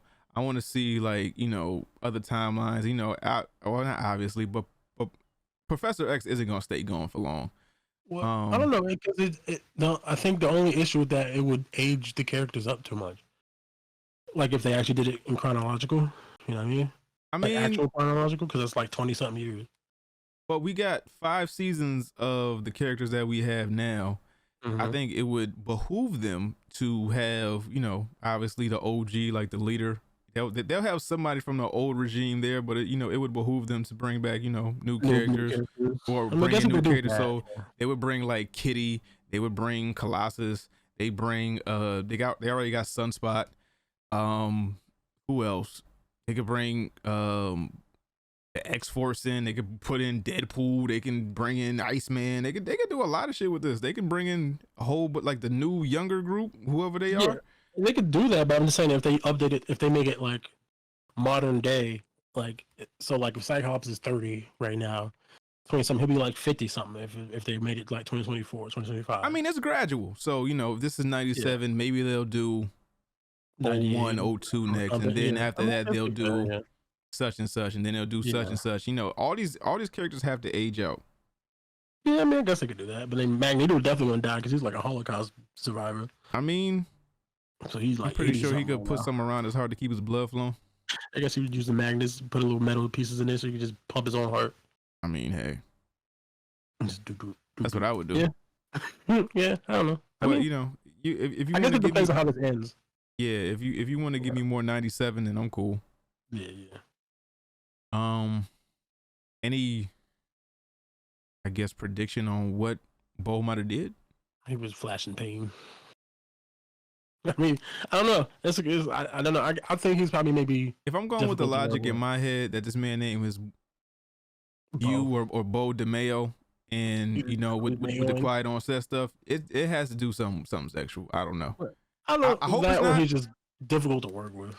Difficult to work with, or you were sexually harassing some men. I'm going men. I ain't even going women on this. I'm going men. Yeah, no, I think he's. I think he was acting like too much in the writer's room or something. Are we trying to pound somebody on the showers? Not even in the shower, just like in the office by the water cooler. Damn. Bend over this desk and tell me your storyline idea. Can't even get my coffee. Nah. Cough. I gotta get a new job, nigga. Get coffee here, niggas getting fucked. This is your job. No, it's not, nigga. Yeah. I quit, then. I ain't doing that. Ain't that what they call the shocker? No, two in the pink one, this thing. Yeah, that's the shocker. Oh shit! And last but not least, Venom 3 gets a title, moves out release to October. It's lit. I'm not going to see it. We watching it. So come. This shit is called Venom: The Last Dance. Yeah, he dancing. What in the fucking Julia Stiles is this? Yeah, where she's in it? I would fucking I'd holler. She like sheep Venom or some shit or something. Yeah, what if she one of the Venoms, one of the fucking like he just sprang off to the other fucking 5 Venoms or whatever, and she like shriek or some shit or whatever the fuck. Yeah, shriek and just start doing some hip hop ballerina dancing. Oh my god, I would lose my shit. Start doing. But all right, go ahead and be Madam Web if you want. Be Madam Web if you want. But did you watch that? I planned on it, but then it got taken out of theaters. Yeah, I was gonna watch it too, just for the fuck of it. Just like, for the I'm fuck gonna of see it. how bad it is, but then I was like, nah, I ain't gonna do it. I mean, I didn't want to spend my money on it. I was looking for some illegal link. I'm not gonna watch this shit. It might be on streaming by now, right? Nah, I'll wait. It might be. Yeah, I'm not rushing to see this shit. Nah, especially because them niggas is bullshit. Who? You know them niggas don't show up in costume. I thought they showed up in costume at the end. That's all they show though. Like it's like the shot of them showing up in their costumes that they showed in the trailer mad times is like, because Madam Web can like see the future or whatever, or have visions of the future. It's just her having a flash forward to the future of what their potential could be. So throughout the entirety of the movie, it's like she has like a flash forward, and it's like, but they don't actually suit up. They don't actually get their powers. They don't actually do any of that shit. It's like, yo, what the fuck were y'all thinking? Is Sony trolling us at this point? Like, are they have to be? Like, is Sony just doing this because they have it and they have to do something with it contractually? Yes, they have, because they have to make movies, or they'll lose the rights. But okay. So it's like, just put it out. They don't even give a fuck, right? Some bullshit, put it out. But I'm still looking forward to Craven a little bit. We'll see. Are you? I didn't hate the trailer like everybody hated it. I was like, it looks. I mean, again, we've been fooled by trailers before. You know what it is right now. Absolutely. No, I'm not saying you're wrong about that. So I'm just saying, I saw the trailer. I was like, I'll watch it. Like, I mean, at this point, what do I have to lose? Yeah. Like, I'm like, because to me, it didn't look horrible. It looked like Venom. I got Venom. I got Morbius. I got Madam Web. I might as well finish out this this bullshit. Let's see what they do next. Nothing. What else is next? Venom's coming to an end. They're not making another Madam Web. Morbius is dead in the water. Craven, I don't see a sequel. They'll just squeeze the blood out the stone. Again, like they'll make something. Yo, just give it up, dog. Just give it up. They're not gonna, because it makes them money. Where? Well, Spider-Man makes the money. Yeah, Spider-Man. But I think they can't put a Spider-Man movie out every year. They're not. So they gotta put out something Spider-Man adjacent to keep the rights. Yo, Sydney Sweeney Mommy Milkers didn't save this movie. That wasn't in it. Exactly. They put Sydney Sweeney in this for what? For what? Because she popular right now. She the hotness. Titties will take you mad far. They have that ability, yes. Not even. I mean, I don't want to say that because I think she's a good actor, right? So I don't want to take away from her actual talent. Yo, stop fucking playing. Do you? What? Do you think she's a good actress? To get all the roles and the acclaim that she's getting, or she's just eye candy? Stop fucking playing with me. I don't think she's a bad actress. Dog, you know. All right, fine. What? I'm just saying. Listen. Is it helping? Sure. Like, I'm not gonna like. You know she's up. You know she's in the running to be one of the Bond girls. Yeah. Why not? Why wouldn't she be? Because she's Sydney fucking. But that's what for the most part. What, even though they tend to have substance in the character, but they're there for eye candy. No, Bond girls are more than eye candy. Even though they serve the purpose to James Bond as just to be sexual play toys, but they're also eye candy, but they're also pretty good actresses. Yeah, they actually like play a role in the storyline where it drives the storyline. Like, oh, that's believable. Now, I think she's a good actress. Did you see her falling apart in Euphoria? Like when she was freaking out. Like, I think she's a good actress. I'm not saying Meryl Streep maybe, but I don't think she's as bad as maybe trying to paint her. Do you think she's getting these roles and these jobs and this acclaim because of her acting abilities, or because of the melons? acting abilities because there's lots of chicks with fat titties that they didn't put in movies. Who? Pick one. Go to Hollywood. I'm It's Hollywood. Owl. It's Hollywood. You tell me you can't find a chick with fat titties in Hollywood? That's Sydney Sweeney is the it girl with the fat titties right now. But she's also a good actress. It just helps that she has. I know. I'm not doing this. You remember when was it, like 2014, 2015, where everybody was going crazy about Kate Upton? You know Hollywood goes above and beyond for like just fat titties. Well, Kate Upton wasn't an actor; she was a model. But she was and they put her in movies, so that makes her an actress, right? No. There is a difference. They put her in a couple movies. I ain't gonna say a few, but they put her in a couple movies as like a love interest. So she was an actress, technically. Not an actress. No, she's a model who had fat titties, and they happened to act. It's not the same thing. Dog. Not the same thing. It's not. It's not the same thing. Cool, man. I think she's a good actress. I think niggas overhyped the titty meats. Like this is up there with J-Lo ass to me. It ain't even that fat. It's nice. It's not. But it's nice. I mean, don't get me wrong. It's nice though. No, to white people, it was not figgity. Yeah, I mean, again, it's J-Lo, so don't get it twisted. No. What? Don't get it fucked up. I guess. But I went to school. I've been walking down the street. I went to Dykeman and seen crazier. Yeah, I've seen bigger. Naturally bigger. Nigga, arroz con pollo. Yeah, no BBL bullshit. Nothing like that. Corn fed. Yeah, so nice though. Very nice. Very nice. I don't want anything to take it the wrong way. Very nice. Very rotund. I've seen bigger. I've seen a scene. But nice though. Not gonna lie. Yeah, no. Cool. And she didn't know the dress was fire. You know what I mean? But you fine. I'm just saying I think she's a good actress. Oh, you think she got fat white tits? Two things can't be true at once, nigga. You don't. It's not one. It's not a one or the other thing. You don't think she's a good. You don't know what I think. I do know what you think. You just trying to be politically correct. If we gonna do this, if we gonna do this dynamic duo, okay, you be good cop, I'll be bad cop. It's okay. I'll do it. Cool. Listen, you can't prove what my faults are. I can. I know you. 200 what episode? 260 something episodes. I know you. I know a little bit about your thought. I don't know you, but I know you. Listen, two things can be true at once. Two things can be true. You full of shit. Well, two things can be true at once. Venom, you gonna watch it? I mean, The Last Dance. Last Dance. The Last Dance. Yeah, I just think because why not? I watch a carnage shit, so if I can watch that shit, this fuck can't you mean be why not? This shit's been horrible since the beginning. Now the first one was alright. No, the first one was alright. The first one was definitely alright. Second one, yo, why are you playing? Yo, you. No, that's no. I actually like the first one. I like his relative, but I like the first one. I think it was a. They ain't even have the rights to put the symbol on his chest. You want to call that shit alright? Yeah, that doesn't mean the movie wasn't decent. It just means there's things wrong with it. Okay. Yeah, there's things wrong with it. It's not. It wasn't the worst.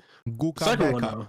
Nah, second one though. The second one I did not like. You know, it was just why was Woody Harrelson in love with this girl that he couldn't see that because she was trapped in the closet or something.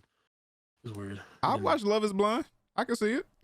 I've never seen that show. You never seen it? You should watch it. I'm not watching that. You're not watching this shit. Your girl watched that? Wait, did they play Eve on it? Nah, she don't got Netflix. You do. You right. What the yo, you still you won't get bitch the password? Yo, she's the oldest young person in the world, nigga. Oh nah, she ain't. Okay, go ahead, explain. She younger than me, but she don't do streaming services and shit. She watch regular ass TV. She watch like Family Feud and shit. Like that's the shit she watch. Like she an old person in a young person's body. Oh no, my girl like that old. My girl ordered something off Amazon through the Safari app. I was like, why don't you have the app? What? Off the app? mean, no, off the website. On the phone, nigga. So, yo, she went to Safari and went to Amazon. I was like, nigga, the app though. I was like, yo, if your fucking text become this big, bitch, we gotta talk. What's up with you? Why don't you have the Amazon? Do you have no space on your phone? She got like an iPhone 9 or some shit. Oh, she don't give a fuck about technology. She don't give a fuck about nothing. Yeah. She still got the button on her shit. Oh damn, she got the oldest shit. She got a home button on her joint. But that's probably why she doesn't want to keep that. I mean, the home button joint is crack, but come on now.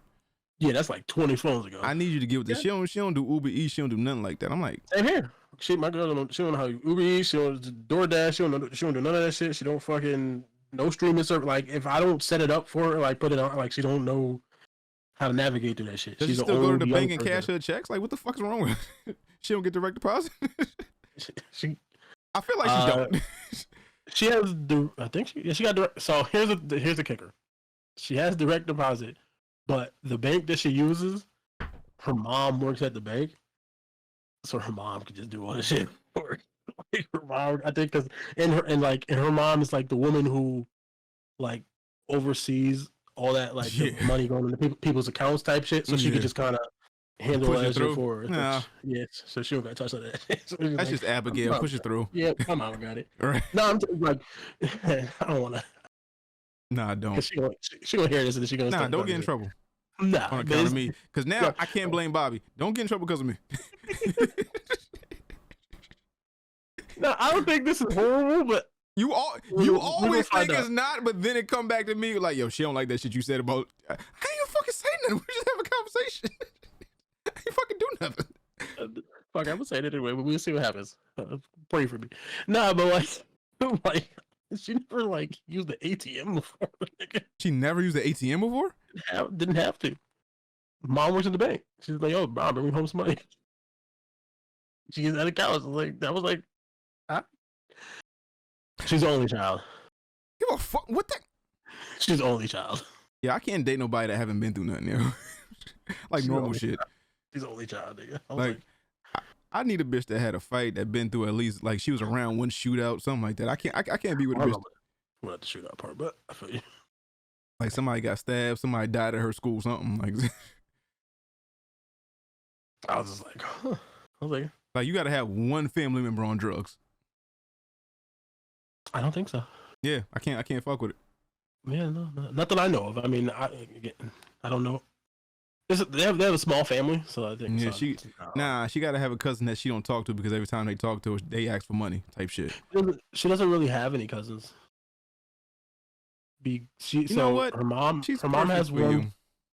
Yeah, probably. I know. So I don't have to meet nobody's family like that. You live like nice, included life. Yeah, just you and her. It works out. Like, listen, it's trade-offs for things. Like, you gotta pick up. You gotta pick and choose what you're looking for. Choose your battles, all right, so she never used an ATM before, but I don't gotta talk to all her cousins and shit. So, because I think her mom has a sister. She doesn't have any kids. Her dad has 2 brothers. They are married, but they have kids through marriage, and they don't have any kids of their own. Mm. So, like, she has people that are cousins, but they're not, like, blood cousins. So, I know your parents be screaming at y'all for, like, grandbabies or something. My mom. Screaming at y'all.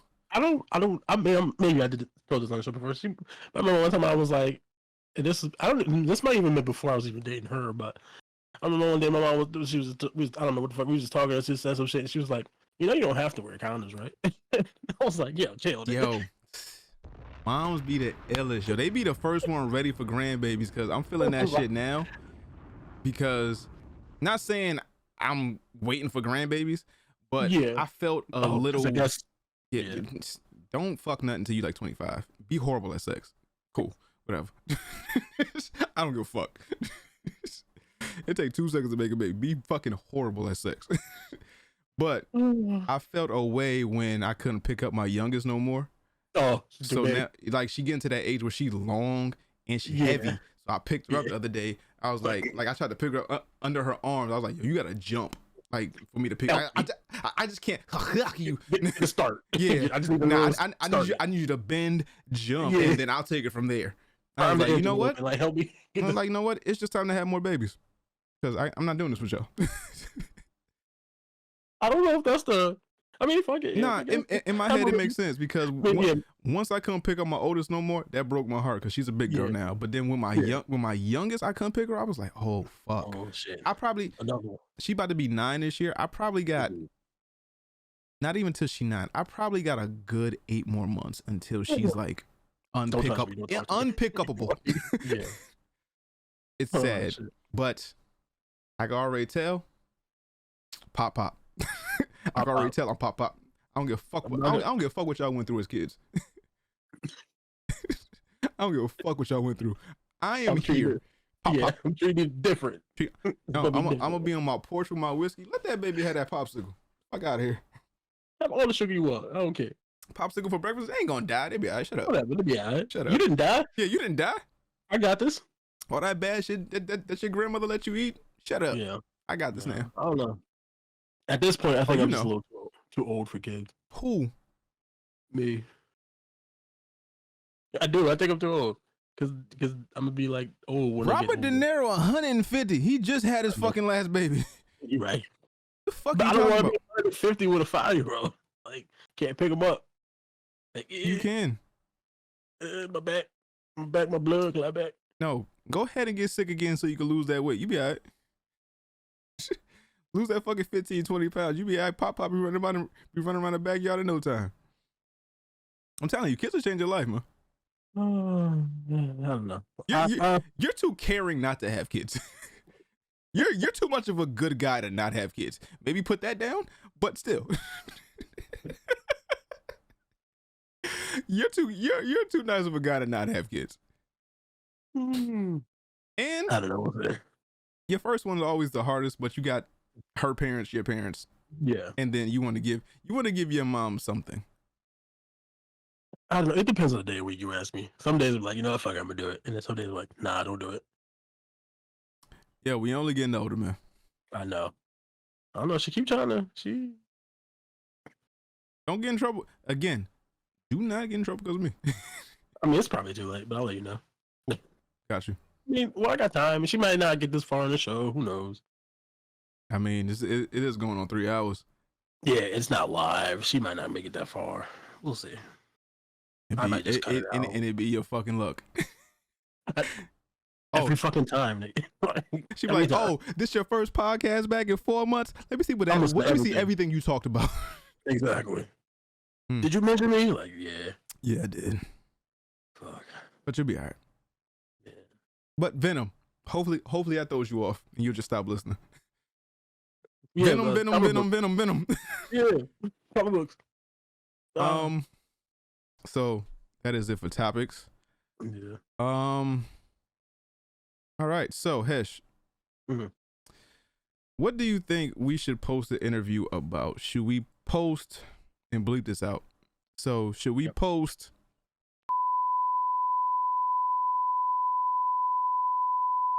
Or should we post?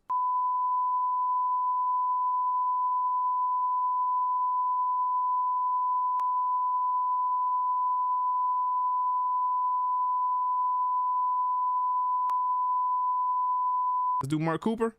Yeah, one, the Nickelodeon thing could tie into the quiet on set. The quiet on set shit. Plus, we fuck with Mark. Mm-hmm. That was our first one back. Was fuck with it. New iteration of the Dojo shit. Okay. All right. So coming to you right now, we have an interview.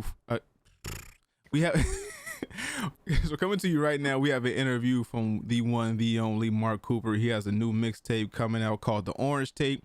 It is an ode to Nickelodeon and everything that we hold dear. It goes with the convo of Quiet on Set, even though, it's not mentioning anything about that. Me and Mark Cooper did talk about the documentary. This was done about, I want to say, at least 2 weeks ago, So go ahead and check that out right now. All right, man, it's the Dojo, Domino, Hesh Jones, and back up in the building, back up in the dojo. You've seen him before. Mr. Nerdcore himself got a new project that he wants y'all to support, that y'all should fucking support. If y'all fuck with us, you should fuck with him. We got Mark Cooper here with us today. Coop, how you doing, man? I'm doing great, man. How about you? I'm doing all right, man. Can't complain. Trying to get over a cold, this, that, and the third. But it is what it is. Still got work to do. Got shit that need to be done. But Every time. it's whatever. So, new project you got coming out soon that you want us to help. You got a Kickstarter going. It's called The Orange Tape. That's right. Now, it's about, I guess, Nickelodeon, like the golden ages of Nickelodeon. Yeah, actually, it covers the whole thing. Because April 1st will be 45 years of Nickelodeon. 45 years. Damn. 1979 to 24. Yeah. Really? Shit. Yeah, it's been around for a good while. Mm. And what I wanted to do is I noticed a whole bunch of different things circulating for it, but I just wanted to pay homages to the idea of what they were trying to accomplish. You know, a network that's for kids by kids, and it's been like that for decades on end. Mm-hmm. And I love the fact that it's not even just, you know, picking up shows and having everybody in the network. The fact that they got together and say, you know what, we're going to make our own shows. We're going to make our own animation studio. We're going to make our own, you know, setup where they can go behind the scenes and see how, you know, studio and television works. There were just so many different Easter eggs of how the industry works that people can actually see it being live. Is mind blowing. And I wanted to make sure that I make a project that pays homages and tributes to everybody that's worked on this network as hard as possible in the best intent. That's dope, man. Now, why is this so near and dear to your heart? Were you a Nickelodeon kid growing up? Absolutely. Absolutely. What was it until like a certain time, or were you always like, hey, I don't give a fuck about Cartoon Network, I don't give a fuck about Disney, I'm always Nickelodeon to the death? Well, here's the thing.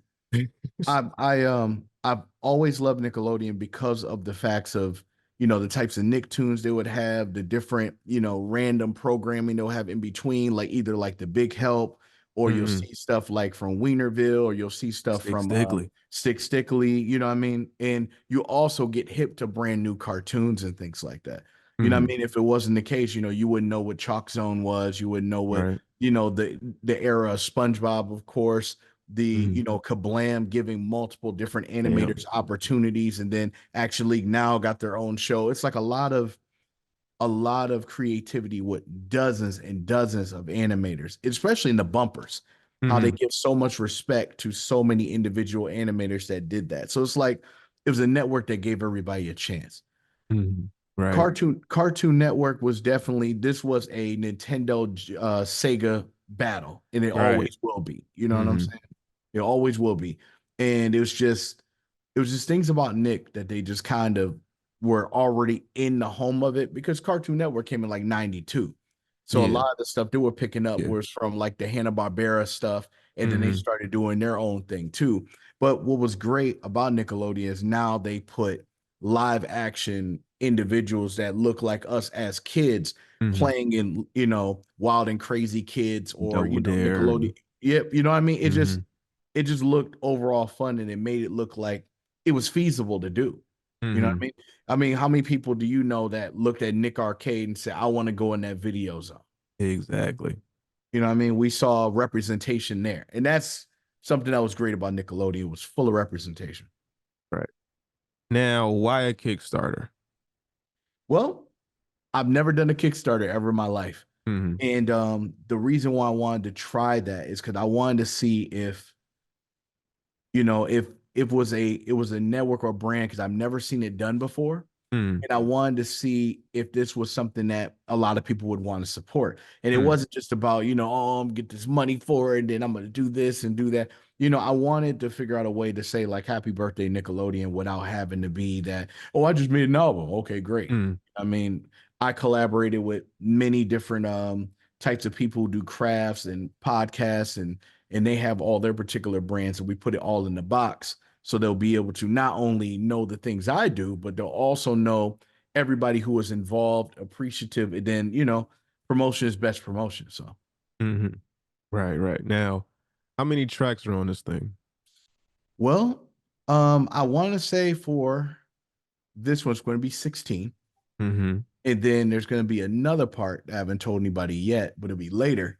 There'll also be a side B that's called the Slime Tape.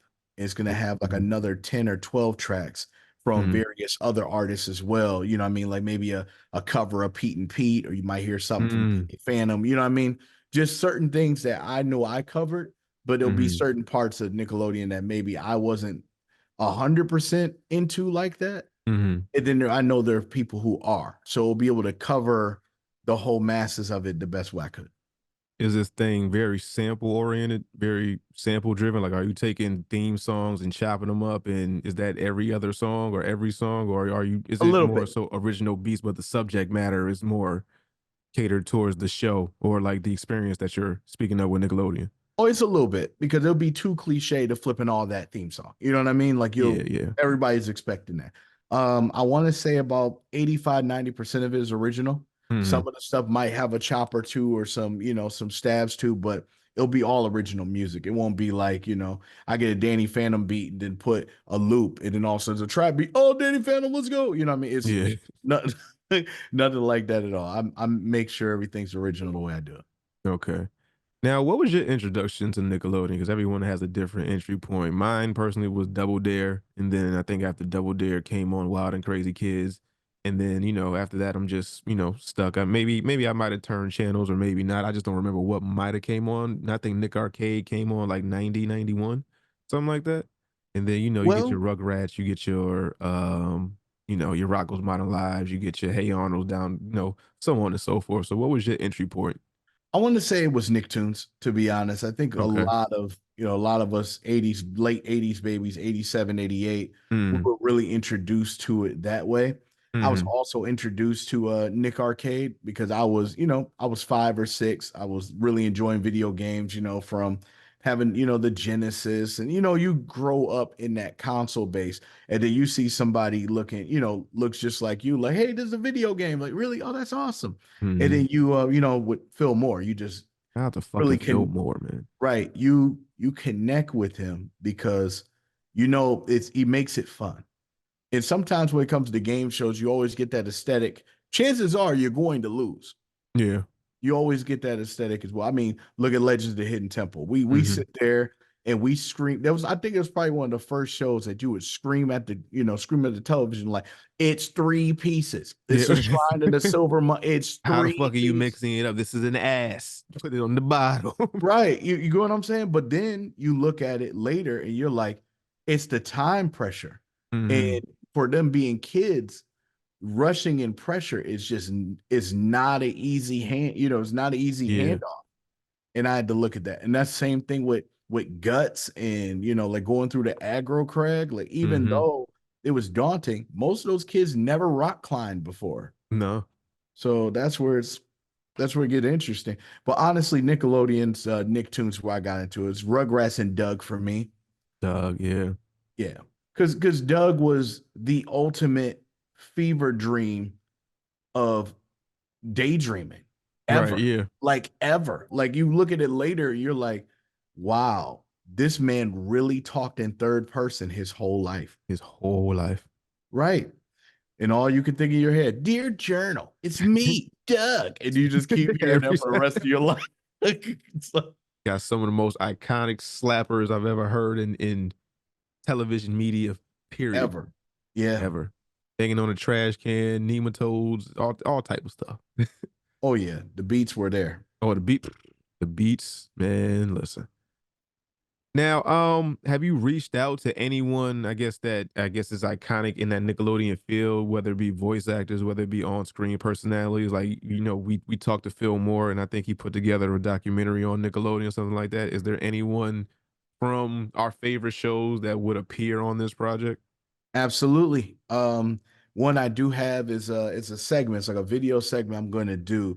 And it's called it's going to be the first episode of this series I'm going to drop that's called Game Master. And the way it's going to work is I have like the five, what the works is that I have the 5 game show hosts of our era from that's Mark Summers, Kurt Fogg, Phil Moore, Summer Sanders, and Michael Malley. And then they'll basically give me a 5 Fingers of Death version of that in Nickelodeon, but it's each level saying I have to match a certain amount of references in a certain time slot. That's hard. Yeah. So I was gonna do that, have that set up all 5 rounds. I get to talk to them face to face kind of thing. that's my ideal. That's going to be on there. And that has nothing to do with the tracks that's on the album. So I'm not going to just give you 5 tracks like that and be, 10 left. Right. No, you actually get that as an addition as well. Right. Now, did you reach out to these people personally and pitch this to them? Absolutely. And what's the overwhelming response when it comes to that? I mean, obviously, if you saying it's happening, then they did it. But what was like the conversation like? Well, the conversation was very interesting because a lot of times they'll see people. There's a lot of panders in this world, especially in short form content. They sit there and look up anniversaries and then all of a sudden want to have some kind of thing so they feel like they're the first to know and all that stuff. So, originally I pitched it by them seeing the Kickstarter and all that. So I wouldn't be like, hey, I'm about to do this. Hey, you want to do it? Okay, fine. I mean, originally what was going to be was a Guinness World Record, which is the most references by the television franchise, which would have been 1,000 references on one song.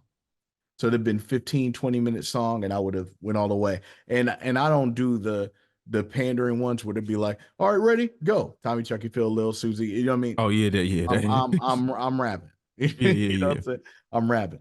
But once I mentioned it to them, they were like, we really appreciate the cause because even though, everybody talks about Nick's this, Nick's that, people never really talk about how it actually started. Like, as much as people talk about the new documentary, they completely sleep on the real documentary. It was called The Orange Years. Yeah. Which explains them, where they got the name Nickelodeon, which explains why everybody in the television industry didn't want to do anything with them because they weren't broadcast, they weren't mainstream. And then when they picked up, you can't do that on television, that's where Slime came from. Yeah. You know what I mean? That was like one of the first Saturday Night Lives for kids back then. And then everything started building more and more and more. Like, people don't even know that Nickelodeon was even orange at first. It was a pinball from a pinball machine where it used to circle around and everything. I remember that vaguely.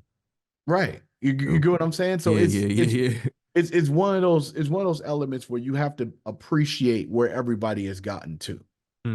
And then by being able to make a project that says, you know what? Thank you, Bill. That was one of the animating bumpers from 1985 for making this, for making that. And I want to make sure we pay that homage because people don't know that the graphic artist from MTV partnered with Nickelodeon for some of that stuff, which is why we got a Ren and Stimpy. If that never happened, we wouldn't have that.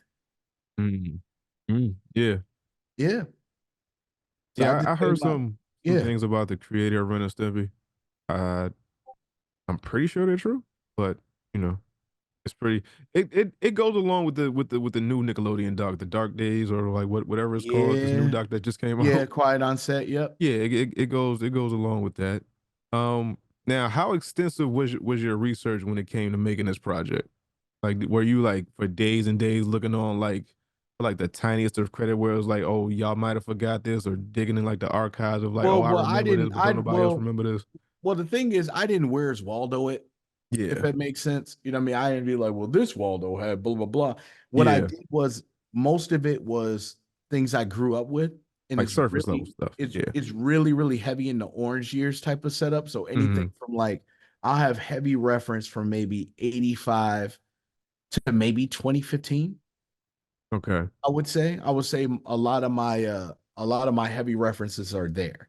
But I did have to look at some stuff like where it started and just a little bit of history, because the fact that Nick News covered stuff like that, like the one thing that we would turn off on Sunday at 7:00 with Letterby, where she did the Nick News and talking about the world. We knew the cartoons was over. Yeah. We swapped over, or we just called it a night or whatnot. But it was just learning about where everything came from. And the most important thing is because me being a teacher, research and information and being able to convey a message the way I do it is very important. So it's great to hear like, hey, I know that you came in the SpongeBob era. Hey, I heard you came in the Henry Danger era. Hey, you were here when Doug first came out. It's literally paying homages to all those eras and things that we grew up with. And if people didn't grow up with it, I do provide that, that nostalgic trip so they can be able to hear the things that maybe we grew up with that the kids, beyond us had never got a chance to experience. Yeah, and then maybe they want to go back and do their own research. Yep. Type of thing. Absolutely. Now, was there anybody that you reached out to that denied you or rejected you? To be honest with you, not yet. That's good though. Not yet. I didn't do a situation where it's like 80 people or whatever. You know what I'm saying? Yeah. Like I didn't go an astronomical number. I went where it would make total sense all the way through. You know what I mean? Certain people who were in Nickelodeon that actually rap, I reached out to them for verses. You know what I mean? It's just it's just narrowing everything down. But the thing is about it, it's all about being prepared and having everything completed. Because most people like to pitch ideas and don't have anything completed at all. And then they end up looking unprofessional or looking not good.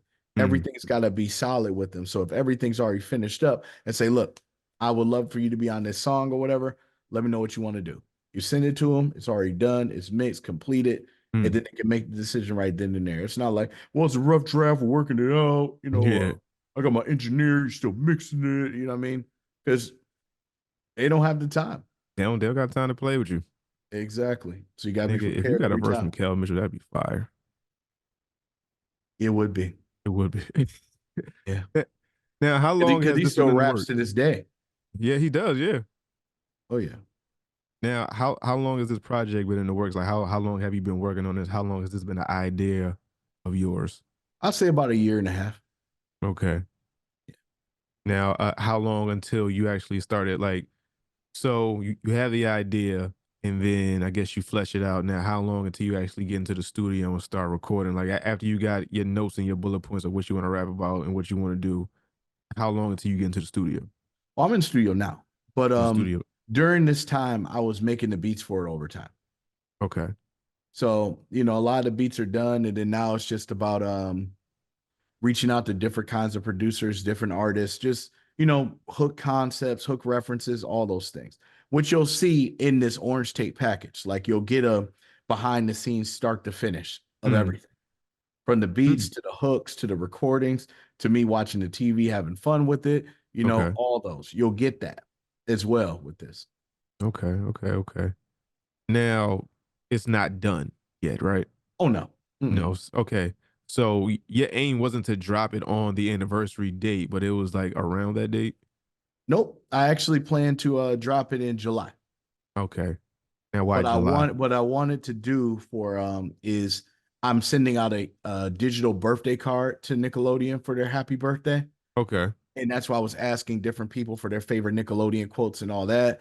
They put that all on the card. Some people who paid for their quote to be there, make sure we put their name in there as well. And it just makes the overall great experience. Like I'm sending it to, it's not like it's the CEO of Nickelodeon now.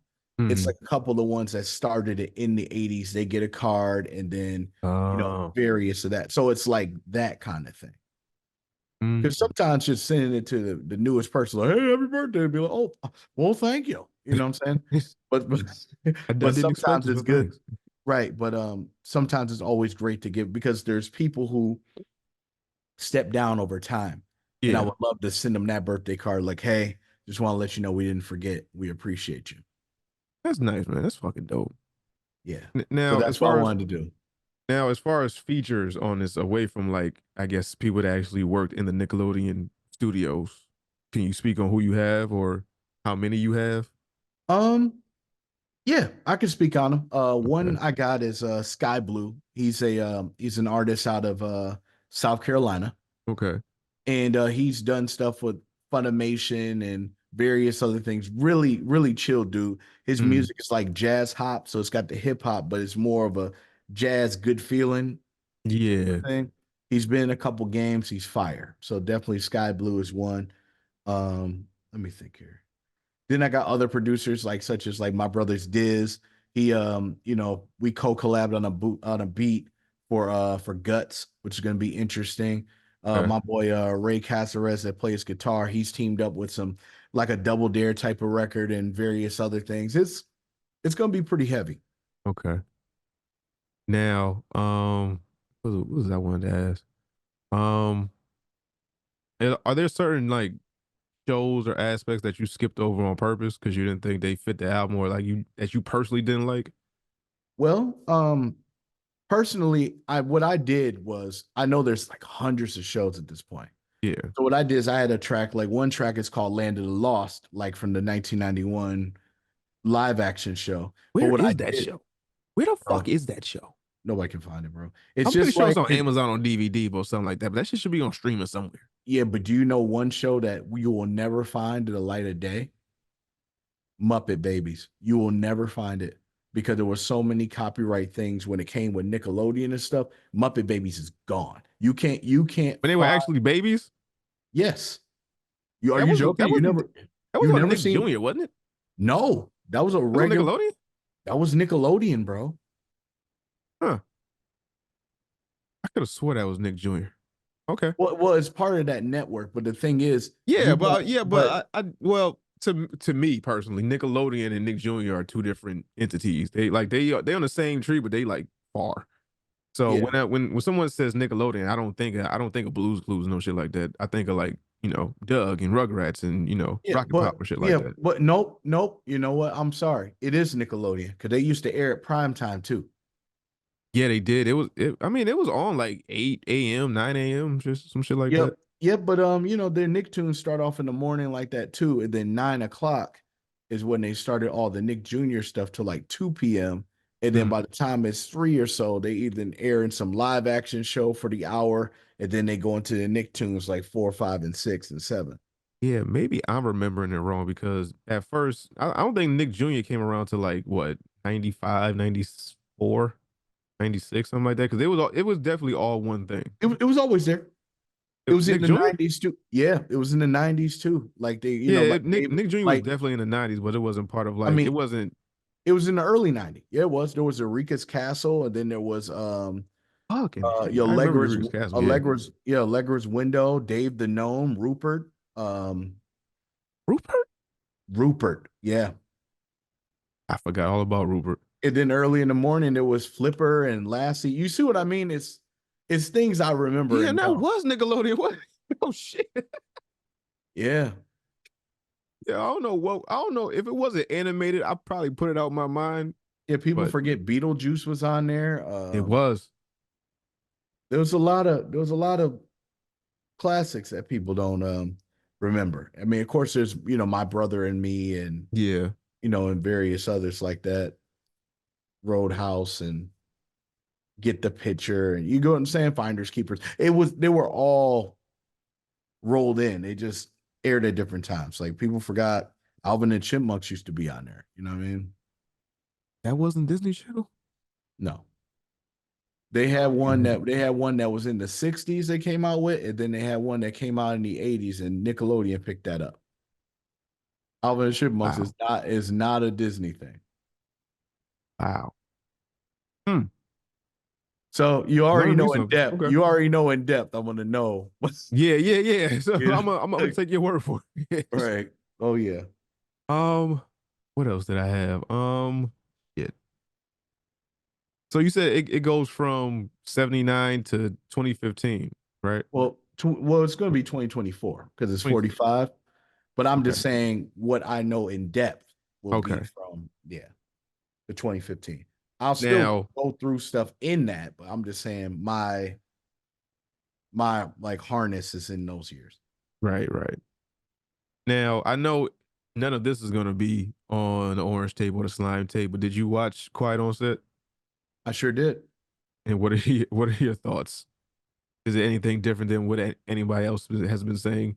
Like, did you? I mean, as a kid, we didn't have any inkling that this might have been going on, but as an adult, we look at it with a different lens, and now we can see where it's like, this shit didn't look right. This shit don't sound right. Yeah, that was racist. Yeah, that's a little weird. Like, what are your thoughts on it? Well, it's interesting, and I'll tell you why. Was the documentary horrific for the things that we saw? Absolutely. Mm-hmm. Was it something that caught us completely off guard about how intensively bad it was? Yes, it was. A lot of the whole Dan Snyder thing and the Brian Peck and all the various people who played hands in this situation is awful. And it's a shame that, you know, child stars that are practically our age dealt with these kind of things, you know, and we were just, you know, laughing at the stuff because we were kids. You None know the what I wiser. mean? Right. However, However, there is something that does need to be mentioned here. For people to say the entire network is in the wrong of all that stuff, as in, because keep in mind, different business, different people, different leaders at times, and all of these things, right? To say that Quiet on Set represents that entire franchise or that entire brand is crazy, because you have to see the orange years for the individuals who had it. They had a great foundation and a great start. Also got to pay close attention here. Now, this is the era about 96, 97 when all that came. That was when, like, one of the first times they went another attempt for making live action for kids. New person. And around that time, 96, 97, their numbers were booming because they were competing with Toonami, and Disney was doing a lot of their particular lineup shows and everything. Like there was Saturday morning cartoons was it in 96, 97. right. Around that, you know, 92 to 98.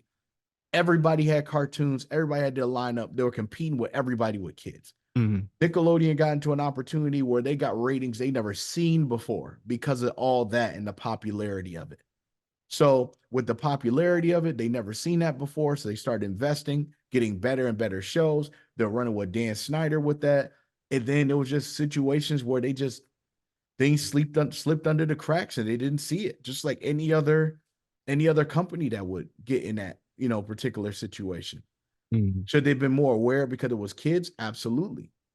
But some people are just like, oh, Nickelodeon, the whole franchise is completely terrible because of that. And that's not the case.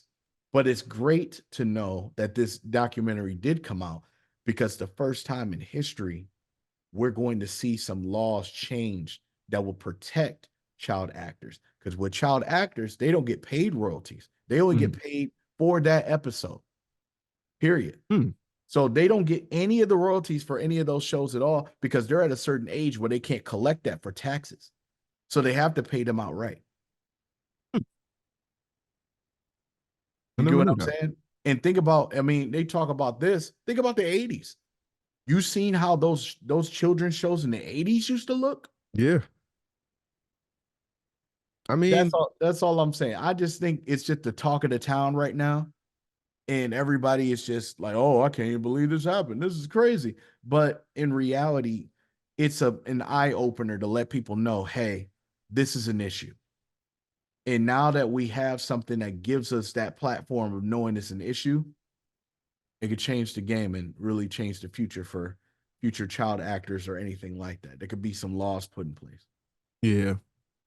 I mean, with this Nickelodeon doc, they didn't really, you know, shed light on anything new. I mean, it's new when it comes to Nickelodeon specifically, but they didn't shine anything new when it comes to child actors in Hollywood, you know, in general. It's been like that forever. Yeah. We've been hearing stories about this since, you know, child actors have been child actors. Like I've been, you know, the Corys, not Corey Feldman, but the other one. Macaulay? Yeah, the one that, you know, committed suicide. Aaron Carter?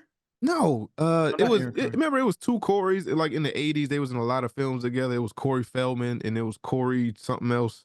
And one of the other Corys wound up taking his own life because of, you know, what was happening to him as a child actor. I forgot. It's you know, if you do your Googles, you can look it up. Yeah, I'll figure it out. Yeah.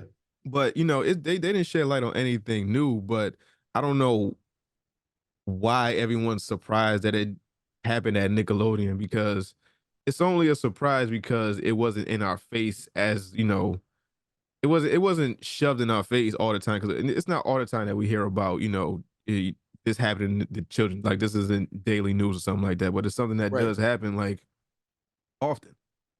But you know, in every industry, you know, we have to watch out for kids, we have to watch out for women, hell, we gotta watch out for men, we gotta watch out for everybody. It's just like, you know, with power comes those type of people. You know, those type of people aren't far behind when it comes to matters of money, when it comes to matter of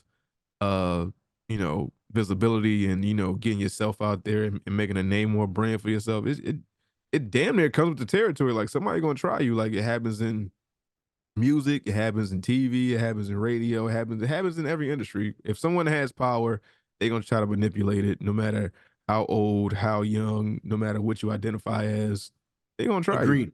Agreed. So, I mean, it's something that I'm not surprised at, but I'm surprised. I'm more so surprised who it happened to at Nickelodeon. Yeah, me too. Not more so that it happened, because if it was anybody, I would have thought, it would have happened more on All That. It would have happened more on because Drake and Josh came along, what, 2011, 2012, something like that. Earlier than that.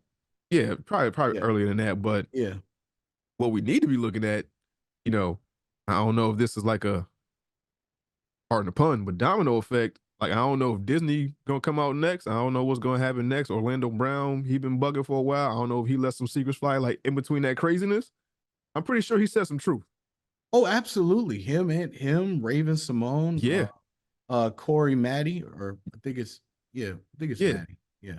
I mean, it's a lot going on. I mean, I wouldn't be surprised if it went back to the Mickey Mouse Club or something like that. So, we'll see if anything funny happened to Justin or whoever. But I mean, it'll come out sooner or later.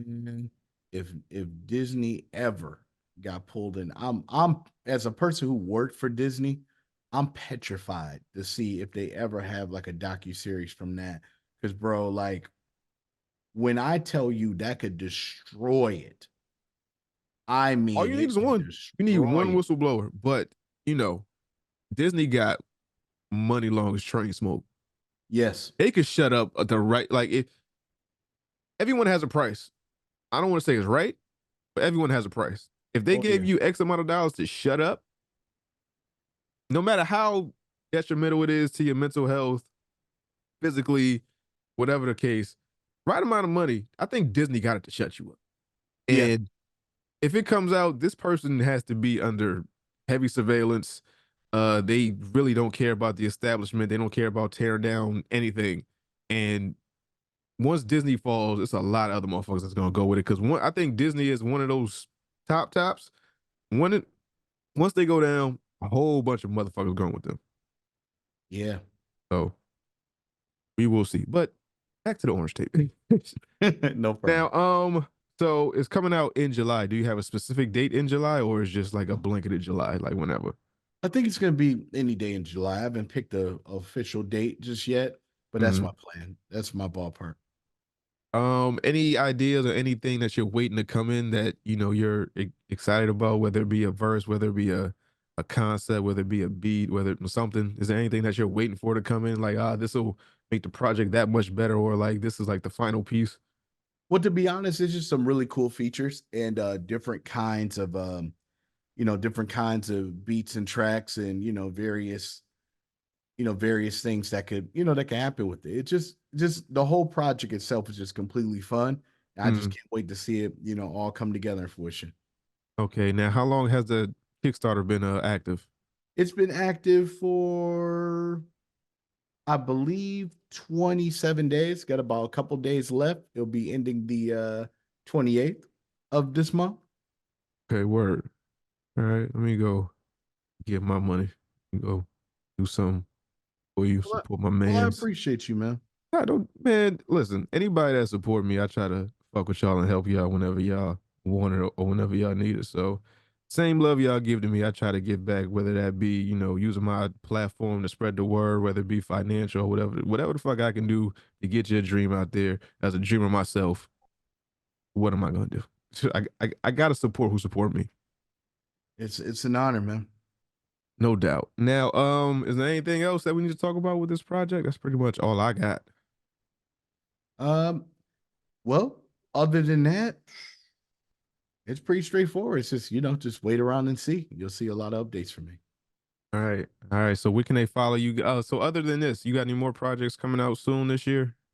Well, I've been doing a couple things. Like, I'm in the process of finishing up the Power Rangers stuff. So we're just got a couple episodes to do, which is gonna be great. Doing the Jet Boy animated series portion, getting ready to do some voice work for that. And it's just really about, doing the best and having fun. But pretty much I'm all good. And if they need to follow me, best way to follow me, it's Mark Cooper. That's ITSMARKCOOPER. You follow me, you're a superstar. How's that? Word. As always, Mark Coop, man, appreciate you. Anytime you got anything to promote, anything you want to say, the dojo doors are always open. You got an open door policy over here, brother. Well, it's an honor, man. I appreciate you, Rocky man. loves Emily. We know. Forever and ever. Come back, man. We love you. Gotcha. All right, Mark. Yeah, be easy, man. All right, same. And that was my interview with Mark Cooper. Shout out to Mark Coop, man, honorary third member of the dojo, I guess. Now, I guess at this point, I need a Bobby button. Bobby Cooper. So shout out to Bobby. Shout out to Mark Cooper. So go ahead and support the Orange Tape. I think the Kickstarter is done at this point. I think it was done as of April 1st. But still, if you can just support Mark Cooper in any shape, form, or fashion, that is, kin to the dojo. So fuck with him, follow him, all that good stuff. So yeah, that is the end of this show. Picks, man. What we got for pick? Heshiton, Bartholomew, Atticus, Cleophas, Damon, Edward, Fletcher Jones Jr. III. Well, that'll be my son's name. No. Let me stop playing before that happens. My pick is gonna be I'm gonna do offensive. Fletcher Jackson is kind of crazy. Fletcher Jackson kind of alright. That nigga better play football. Plus he gonna be fucking mulatto and shit, so he might he might make it. Yeah. He might make it. Yeah, make it to the league, nigga. Young Fletch. But yeah, my pick is gonna be Invincible season 2. I think this week it was a season finale for season 2. Despite them trying to ruin the fucking show for whatever dumbass reason, because they did this shit stupid. Like first off, it took like 2 years between season 1 and season 2 to fucking come out, so it took forever for that to come out. So then obviously interest from people waiting and shit. Then it came out. They was like, all right, we're gonna air 4 episodes of this new season, and then take like a 3-month break before you put the next 4 out. So it was just stupid. It was like, I don't know why they decided to do that way. Hopefully season 3 they will not do it that way. That was stupid, but despite that, the show is still high quality show. Check that shit out. So Invincible. Okay. My pick. All right, and my pick for this episode is Marvel Rising on Disney Plus. It starts off as a bunch of shorts on Disney Plus. They're about 5 minutes long, but there's about 5 episodes or something like that. It introduces Squirrel Girl, Miss Marvel, Ghost Spider, Patriot, and I believe someone else. I can't think of her name right now.